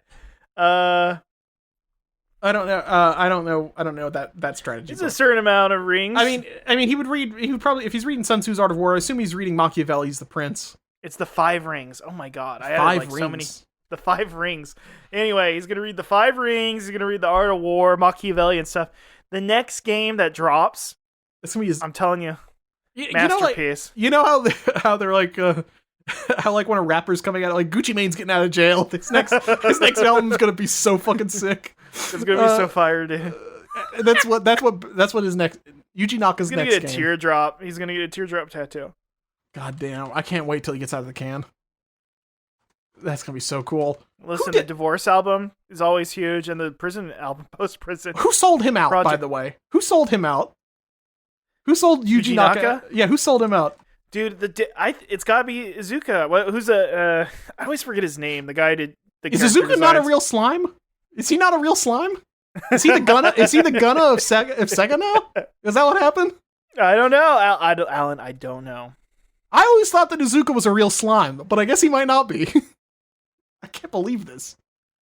Oh man. Also, is Young Thug in jail yet? Oh, he is. I think he is still in jail, I guess. Oh, I know he was on trial and Gunna, I think, sold him out basically. Gunna, yeah, fake friends. We live in the fake friends time period. It's all fake, dude. Yeah, I just don't, man. I think you know someone and then they fuck you over. They fuck you over. It's just so sad. It's just so sad. And now, what in canon in the Hogcast canon? What is Balan Wonderworld's child that Scott gave birth to again? Well, it was Knights, but with like a top hat. Seems kind of lazy. Could have thought of something better. Well, I mean, they did say that world peace is coming, motherfucker. So that's true. Oh man! Instead of Young Stoner Life, it's gonna be Young Sonic Life. Is Yuji Naka's new label when he comes out. Oh man, that's that. Well, I guess we'll check in 2.5 years and see what the old man's up to. Do you think he's gonna get ripped while he's in the can? Dude, he's gonna come back and he's gonna look like a damn beast. And he's gonna take the. People are gonna be throwing rocks at him like fucking Balan. He's gonna be karate chopping him out of the air like fucking Balan Wonderworld, man. It's gonna come true, all of it. I am the man who rages against the storm now. He is, and he's gonna recruit us. Yeah. I would love to be a goon for Yuji Naka once he breaks out of jail and becomes like some sort of Yakuza boss. It'll be sick. Also, that should be a plot line in the next Yakuza game, is that Kiryu has to break him out of jail. They're both Sega games. They can make fun of that. It'd be fine. Yeah. Do you think he's gonna come out and like there's gonna be some? I don't play many of these games, but I'm starting to understand the appeal a little. I don't understand this blue rodent, but I'm starting to get it a little bit. I think some like maybe there's different kinds of game designers. Maybe there's different kinds of Balan animal outfits for different kinds of people. Makes you think. Sometimes I feel like being a fox that can shoot fire, but maybe other times I want to be a frog that jumps real high. I want to be a fox that turns into a cube. We love turning into a cube. Speaking of things that are kind of like cubes, we talked about waffles earlier. Sonic unleashes Waffle Maker upon the masses, bringing it to major retailers. Now, I don't think we talked about this, but this was a Dave & Buster's prize earlier this year. Really? It's familiar. I thought it was like no, it was the toaster was the April Fool's prank. I have that toaster. You use it any? No, I don't use toasters. However, are you getting this? I will get this because this would be if I ever need to seduce a white woman who likes Sonic, this would be the best way to make like a Sonic themed breakfast, because I'm slowly collecting like the corniest Sonic breakfast utensils of all time. I mean, I've got the Sonic pizza cutter. I have the Sonic. If I get the Sonic waffle maker and the Sonic toaster, I could do like an entire like fucking Sonic themed breakfast for somebody and stuff. Amazing. Now that would not be that special if it was just me taking a picture of it and showing it to all my dickhead friends. Nobody's gonna be impressed. But a very specific type of corny white woman, I think, might be impressed.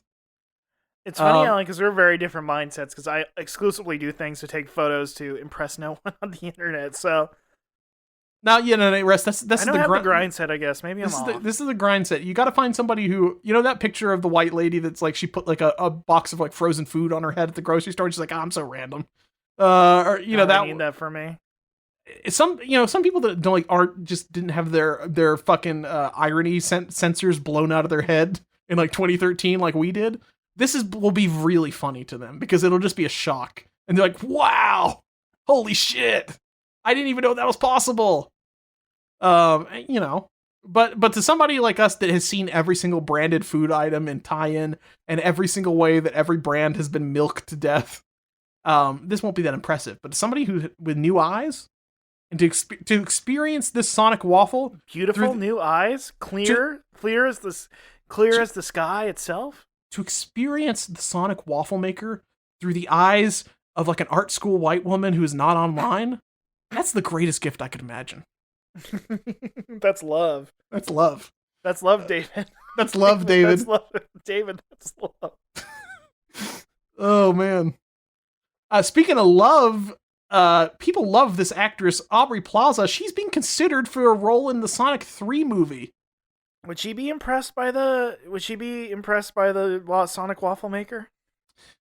She's a stoner, so I think. Wow. I think she's a little bit more than that. Thank you. She's a little bit of an epic random, Alan, please don't. Come on. She's a little bit. Due to the lack of, I like that Sonic Stadium went the exact same way that I did. Despite the lack of information, there is room for speculation here. If this ends up being true, odds are that Rouge the Bat would be a possibility, given the suggestion that the storyline, which we know nothing about, would follow that of Sonic Adventure 2 in some way. So they do think that Aubrey Plaza Rouge the Bat. Have we guessed that at any point in time? No. I think we traditionally went with like Hollywood bombshells. So I think I said like Christina Hendricks from Mad Men would be Rouge the Bat. You are always going off about Hollywood bombshells, though. Boom. I'm always talking about Barstool smoke shows of the week, Russ. What if she was a cartoon bat, the most beautiful woman you knew? What? Shocking. The most beautiful woman you know is a cartoon bat. She's back in bat form. Remember her from middle school? You won't believe what she looks like now. She's a cartoon bat. She's a cartoon bat. America's biggest female star now, Cartoon Man. It would be less embarrassing for Jennifer Lawrence to be in that movie about the parents hiring her to fuck their loser son. It would be less embarrassing for her to be Rouge the Bat if she wanted to swap or something. I think about that movie like, man, her stock really fell like a lot or something. Like she used to be like she used to be Hunger Games, you know? Yeah, she used to be like, I sacrificed myself as tribute. They'd be like, oh, can we shoot for something better? Yeah, we get Jenny Ortega instead. Yeah, oh fuck. Do you think she might be, she might be a good Blaze the Cat. Wow. Jenna Ortega from Blaze the Cat. I've never seen a single second of Jenny Ortega's acting, but Okay, first of all, you should watch the movie Pearl and X. Those are good movies. But she's also in that, and now she's also in, of course, Wednesday on Netflix, which if you like bullshit Sabrina Riverdale type shows, that's a fun time. I do like that they did some interesting mythology of the Addams Family universe, where it turns out like if you're goth in the Addams Family universe, you basically have superpowers and are like a mutant like X-Men. Really? Yes. So like it's revealed that like Morticia Addams has like a precognitive power. Like she can like touch things and remember like their history, or like touch people and remember like their memories and stuff. You know what's the funniest part about this all? Yes. Is that Tim Burton, he made a movie based on a YA book, which was like Goth X-Men. What was it called again? Oh fuck. What was that movie called? Eva Green ran the school. So it was like Goth X-Men, Miss Peregrine's Home for Peculiar Children. Oh yes. So, at one point, Tim Burton got obsessed with like making Goth X-Men, and then eventually just turned that into the Addams Family show. Well, he wasn't involved with this, or wait, was he? Was he involved with this one? Yeah, he did Wednesday. That was his thing, I think.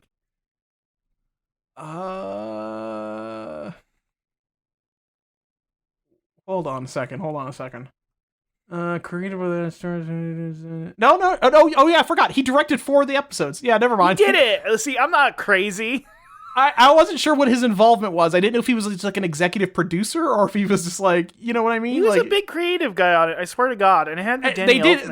They did get the Danny Elfman theme. I mean, it does feel in a lot of ways like a continuation of the fucking Addams Family movies from the 90s, which we all love. I think those are good. Who directed those? Russ, are you an Addams Family or are you a Munsters partisan? Addams Family, but I think if you're a 90s kid, you gotta be Addams Family. It's just because of those movies, right? Because yeah. And the pinball table. And don't get me wrong, the Munsters pinball table, very good. Yeah, the Munsters I mean, I watched a lot of the Munsters on TV Land because my uncle and my grandma only watched like black and white sitcoms from 1950 and stuff. But the movies and stuff was cool. Also, that might be the ultimate. That is like the iconic depiction of Gomez and Morticia Addams, I think, in my mind, is that film version. It is, and it is also that defined relationship goals for an entire generation. Of course. With Raul Julia. But didn't they replace him in the Addams Family? No, as Addams Family Reunion, they replaced him with Tim Curry for some reason. I think that's where they replaced most everybody. I think Daryl Hannah became Morticia at one point. What?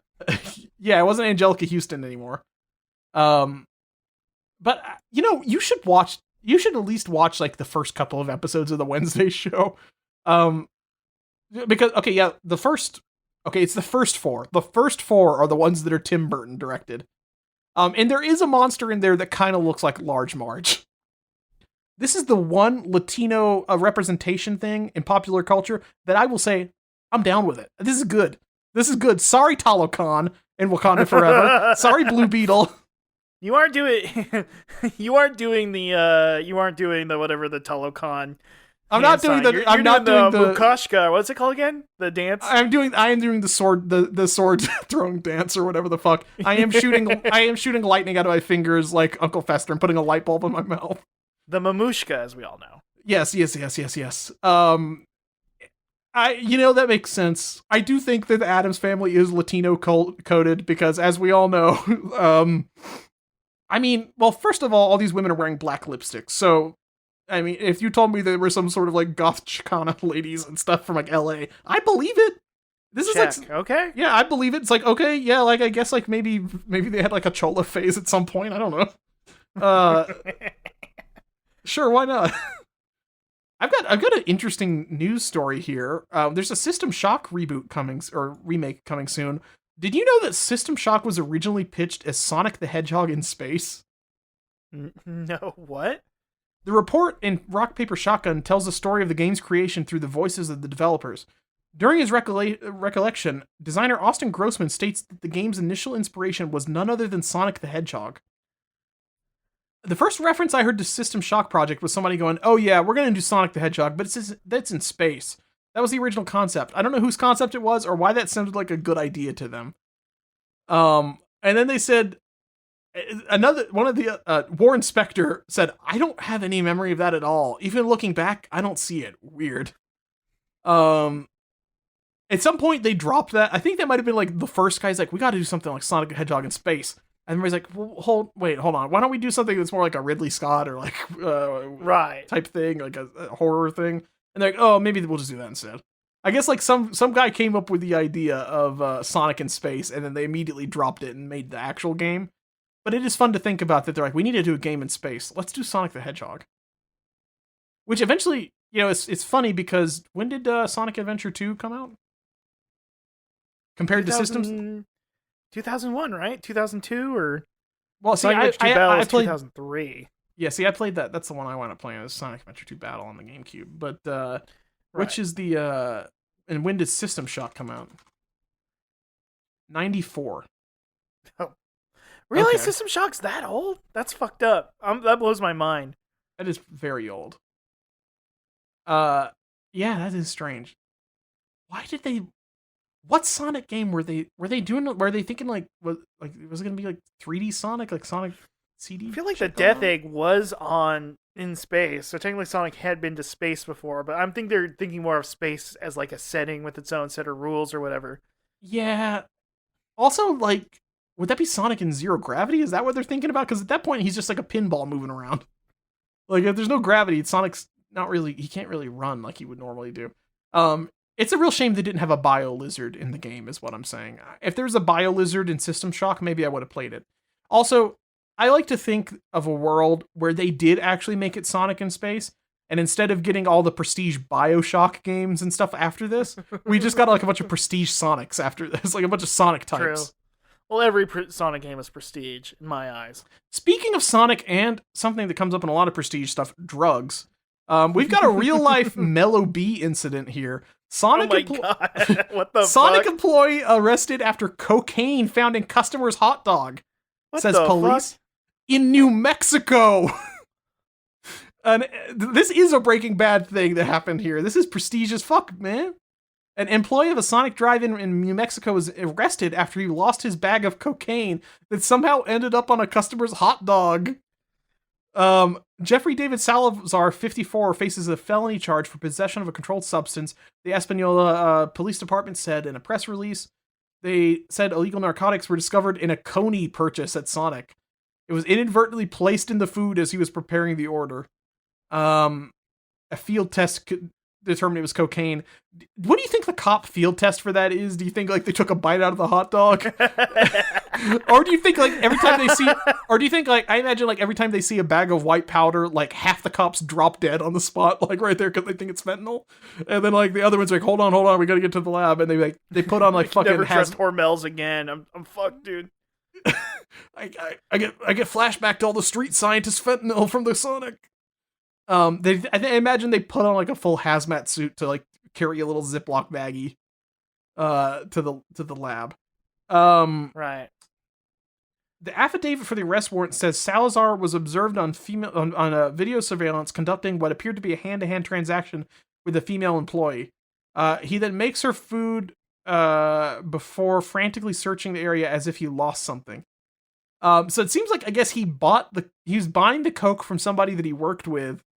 The cocaine, he's buying that, and then he and then he just had a classic mix-up where he accidentally it's like when you have your phone in your hand while you're like getting something out of the fridge and then you accidentally put your phone in the fridge or something like that. He accidentally just put a bag of Coke on somebody's chili dog.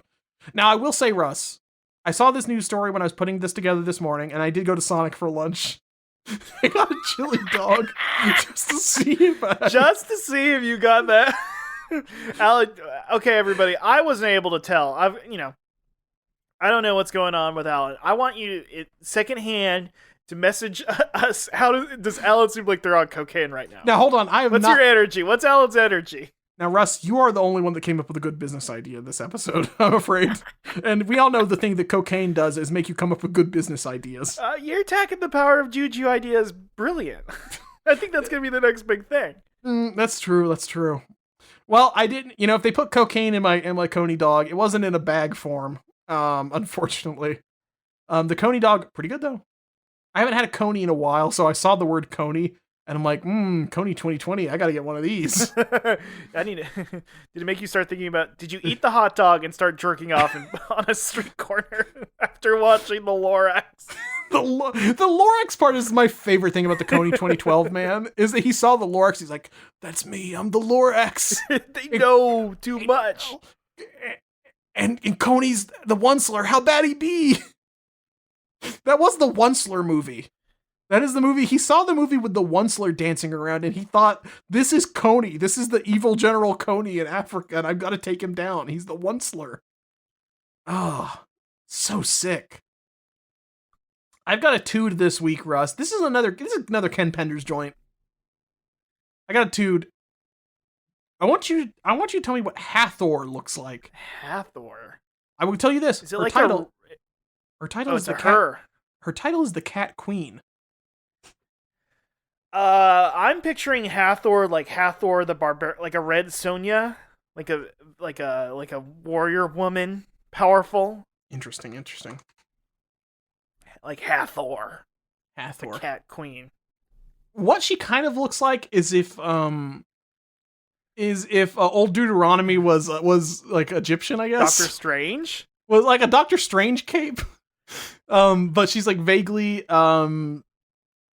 I don't know if she's supposed to be vaguely Egyptian or vaguely like a Mesoamerican, like Aztec or something.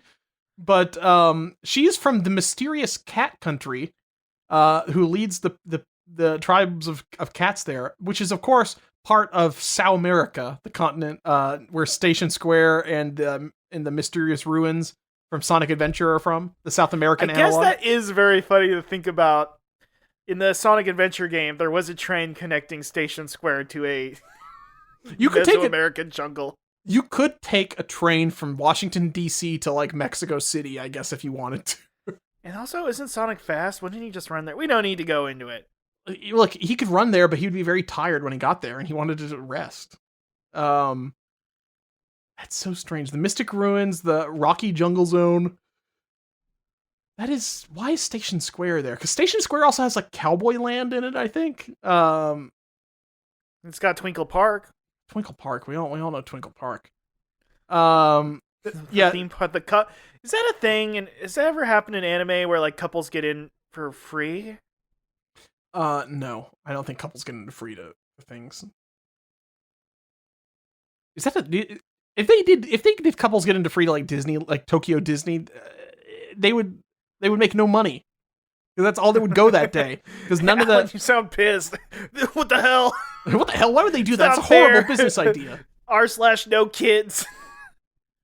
See, that's the thing. Is normally there's people that are mad there because they're like, I don't like seeing these kids at Disney World being annoying. But instead, this would be like, fucking Ryaju's at my Disney World. I'm trying to see fucking Tony Solaroni and the Space Angels.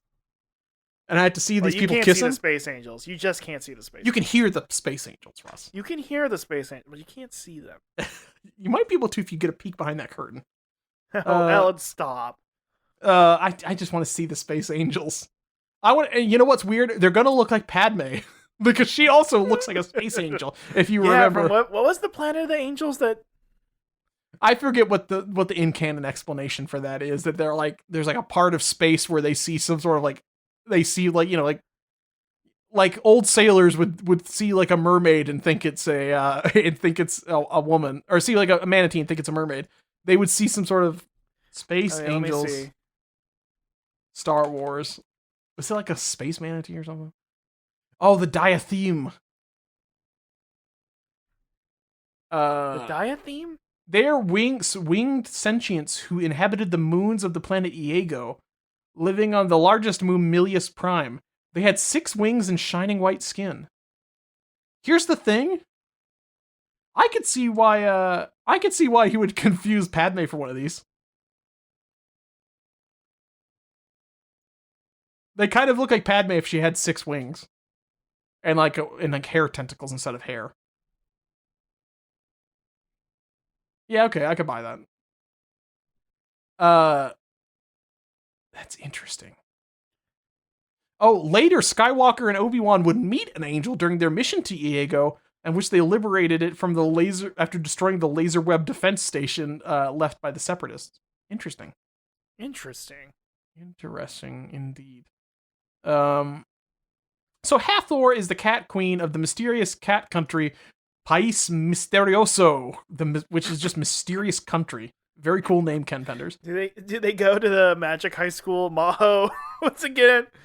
They go to Miss Peregrine School for wayward kids or whatever the fuck. I always think of J.R.R. Tolkien's name for the Japanese magic school. That's just like not J.R.R. Tolkien, J.K. Rowling. J.K. Rowling, sorry. Oh, you mean Mahokoto? Magic Place? Magic Place. Yes, of course. I'm always thinking of the magic.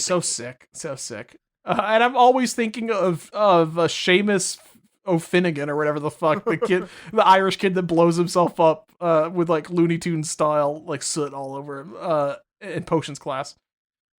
So Queen Hathor and our people were on verge of conflict with the Wolfpack Nation, who had resettled on their ancestral lands that the cats had claimed as their own. Both sides were shocked by the disappearance of the ancient onyx, an artifact sacred to their cultures. Soon afterward, Big the Cat, accompanied by Sonic, journeyed to mysterious cat country, where they were received coldly. And Big revealed that they are also... What did they think about Big? Because he doesn't look like the rest of the cat people. He got kicked out. Did they think like you ate too much fucking corn syrup in Station Square? This is what happens when you eat nothing but like candy and Slurpees, and this is like this guy had too much seed oil. That's what I'm going for. Yeah. Yes. This guy had too much seed oil. This is what happens when you eat nothing but soy and your T levels drop so low you turn into Big the Cat. Well, here's the thing. He is an exile, and I think Queen Hathor, she get exiled at one point? She was saved by the team fires, like Alita.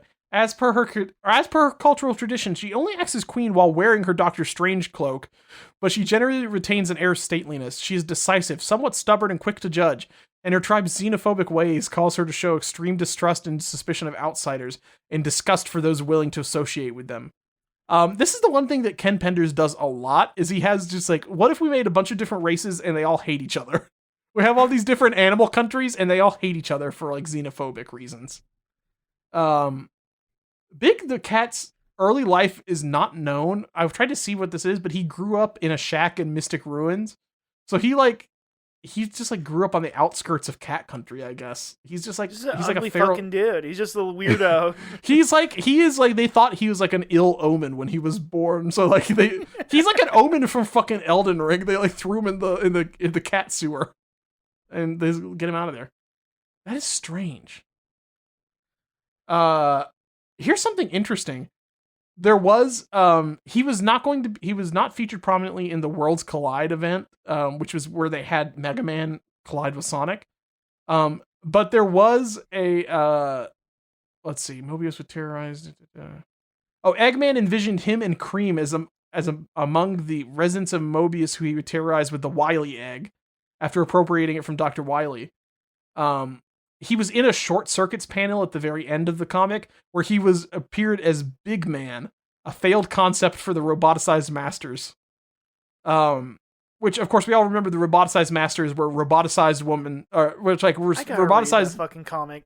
Roboticized versions of all of Sonic's friends like Blaze Woman, Espio Man, Shadow Man, Vector Man, Rose Woman, Charmy Man, Knuckles Man. I guess it would, and he would have been Big Man. He's Big Man. That's cool. I don't know how. Man, very strong. He fishes. The big handsome generals. This guy's from Big the Cat's straight from Central Casting. Oh man! Now I gotta say, they got a picture of the younger queen in there. Vava Voom. I think that's a smoke show. Barstool Smoke Show of the Week. Jesus Christ! They drew her more like a sexy cat, cat lady. Okay, I get you. She looks more like what's the right way? She looks like fucking Mineru from Tears of the Kingdom in this one. It's true. Yeah. There's nobody's drawing sexy art of her. It's just drawing sexy art of Rauru, who, by the way, has the most snatched waist of all time. They can't believe the first like king of Hyrule, this fucking weird furry alien, had an impossible waist and like crazy cum gutters. Is that who Link inherited his vagina bones from? Calm down. What's going on here?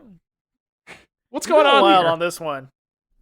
Well, okay, Russ. One other thing. So I just gotta say, Tears of the Kingdom is furry bait. The most furry bait that I think they've done since Twilight Princess.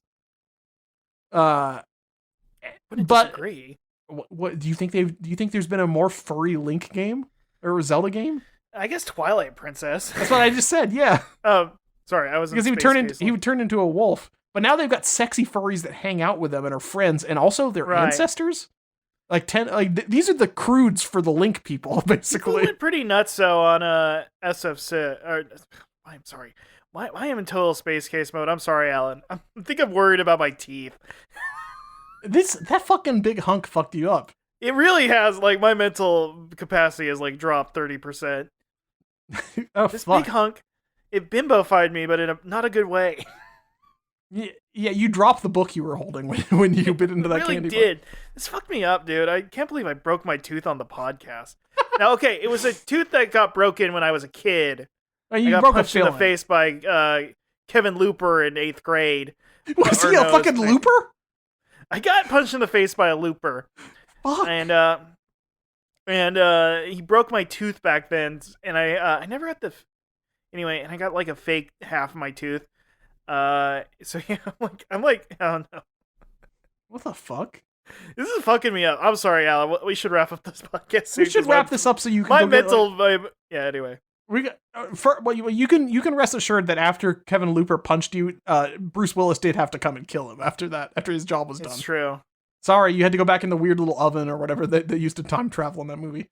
Oh man, Russ, I guess we'll end it with plug. Is there anything you want to plug? Is there anything you've been enjoying? Check out Gunbuster on Blu-ray, everybody. I've torrented that while we were on the podcast. As soon as you mentioned Gunbuster, I'm gonna watch that shit. There's like 5 or 6 OVAs, right? Right, yeah. Yeah. Don't watch the movie. I got yelled at the other day by people on a Discord for like, I watched the movie back in the day, and the OVA is really different. They were mean to me about it. You fucking idiot! You watched the movies, not the OVA. You need to watch the thing that's kind of like a movie, but not really a movie. You'd be surprised. So yeah. How dare you not look at the year date and the file that you grabbed off Nia? They put out the Blu-ray and it had the movie on it, and that's what my sister had. Please forgive me. You should do your Bill Cravey voice more whenever people give you a hard time, Russ. I think they'd probably let up and you wouldn't have got punched. Forgive me. I'm just a little guy. I don't know anything. I don't know jack shit. I'm so stupid. You're lucky the Discord server didn't punch your other teeth out.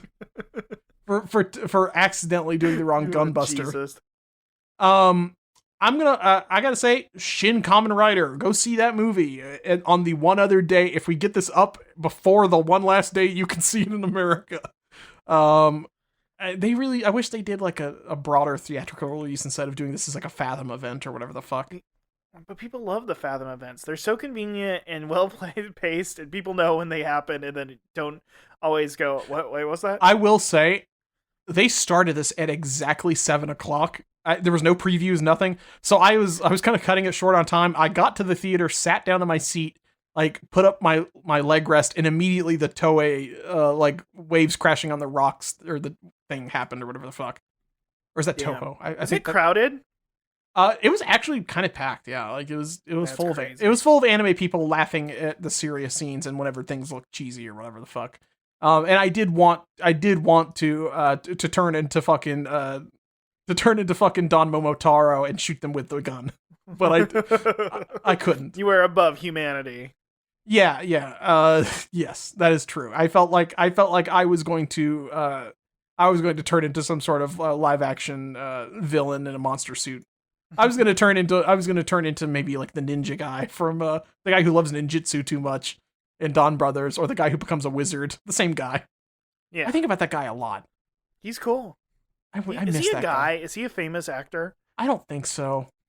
I don't know, but there's also things that in Don Brothers, like remember the guy who had like Robbie Rotten hair, like and did like mugged at the camera. He's like a reference to some kind of guy, but I don't know who he is. Wait, did you finish Don Brothers? I still have never finished Don Brothers. I'm sorry, everyone. Ross, I know. that is my plug to you. Finish Don Brothers. It's crazy You're gonna good. plug a knife into my side at this point. I'm gonna fucking plug this little gear into my gun and then hit it real quick while it goes yo, and then a big peach falls out of nowhere on your head. Oh no! Don't say that, Alan. Please. I'm gonna hit you with a fucking galactic peach if you don't go fucking see this thing.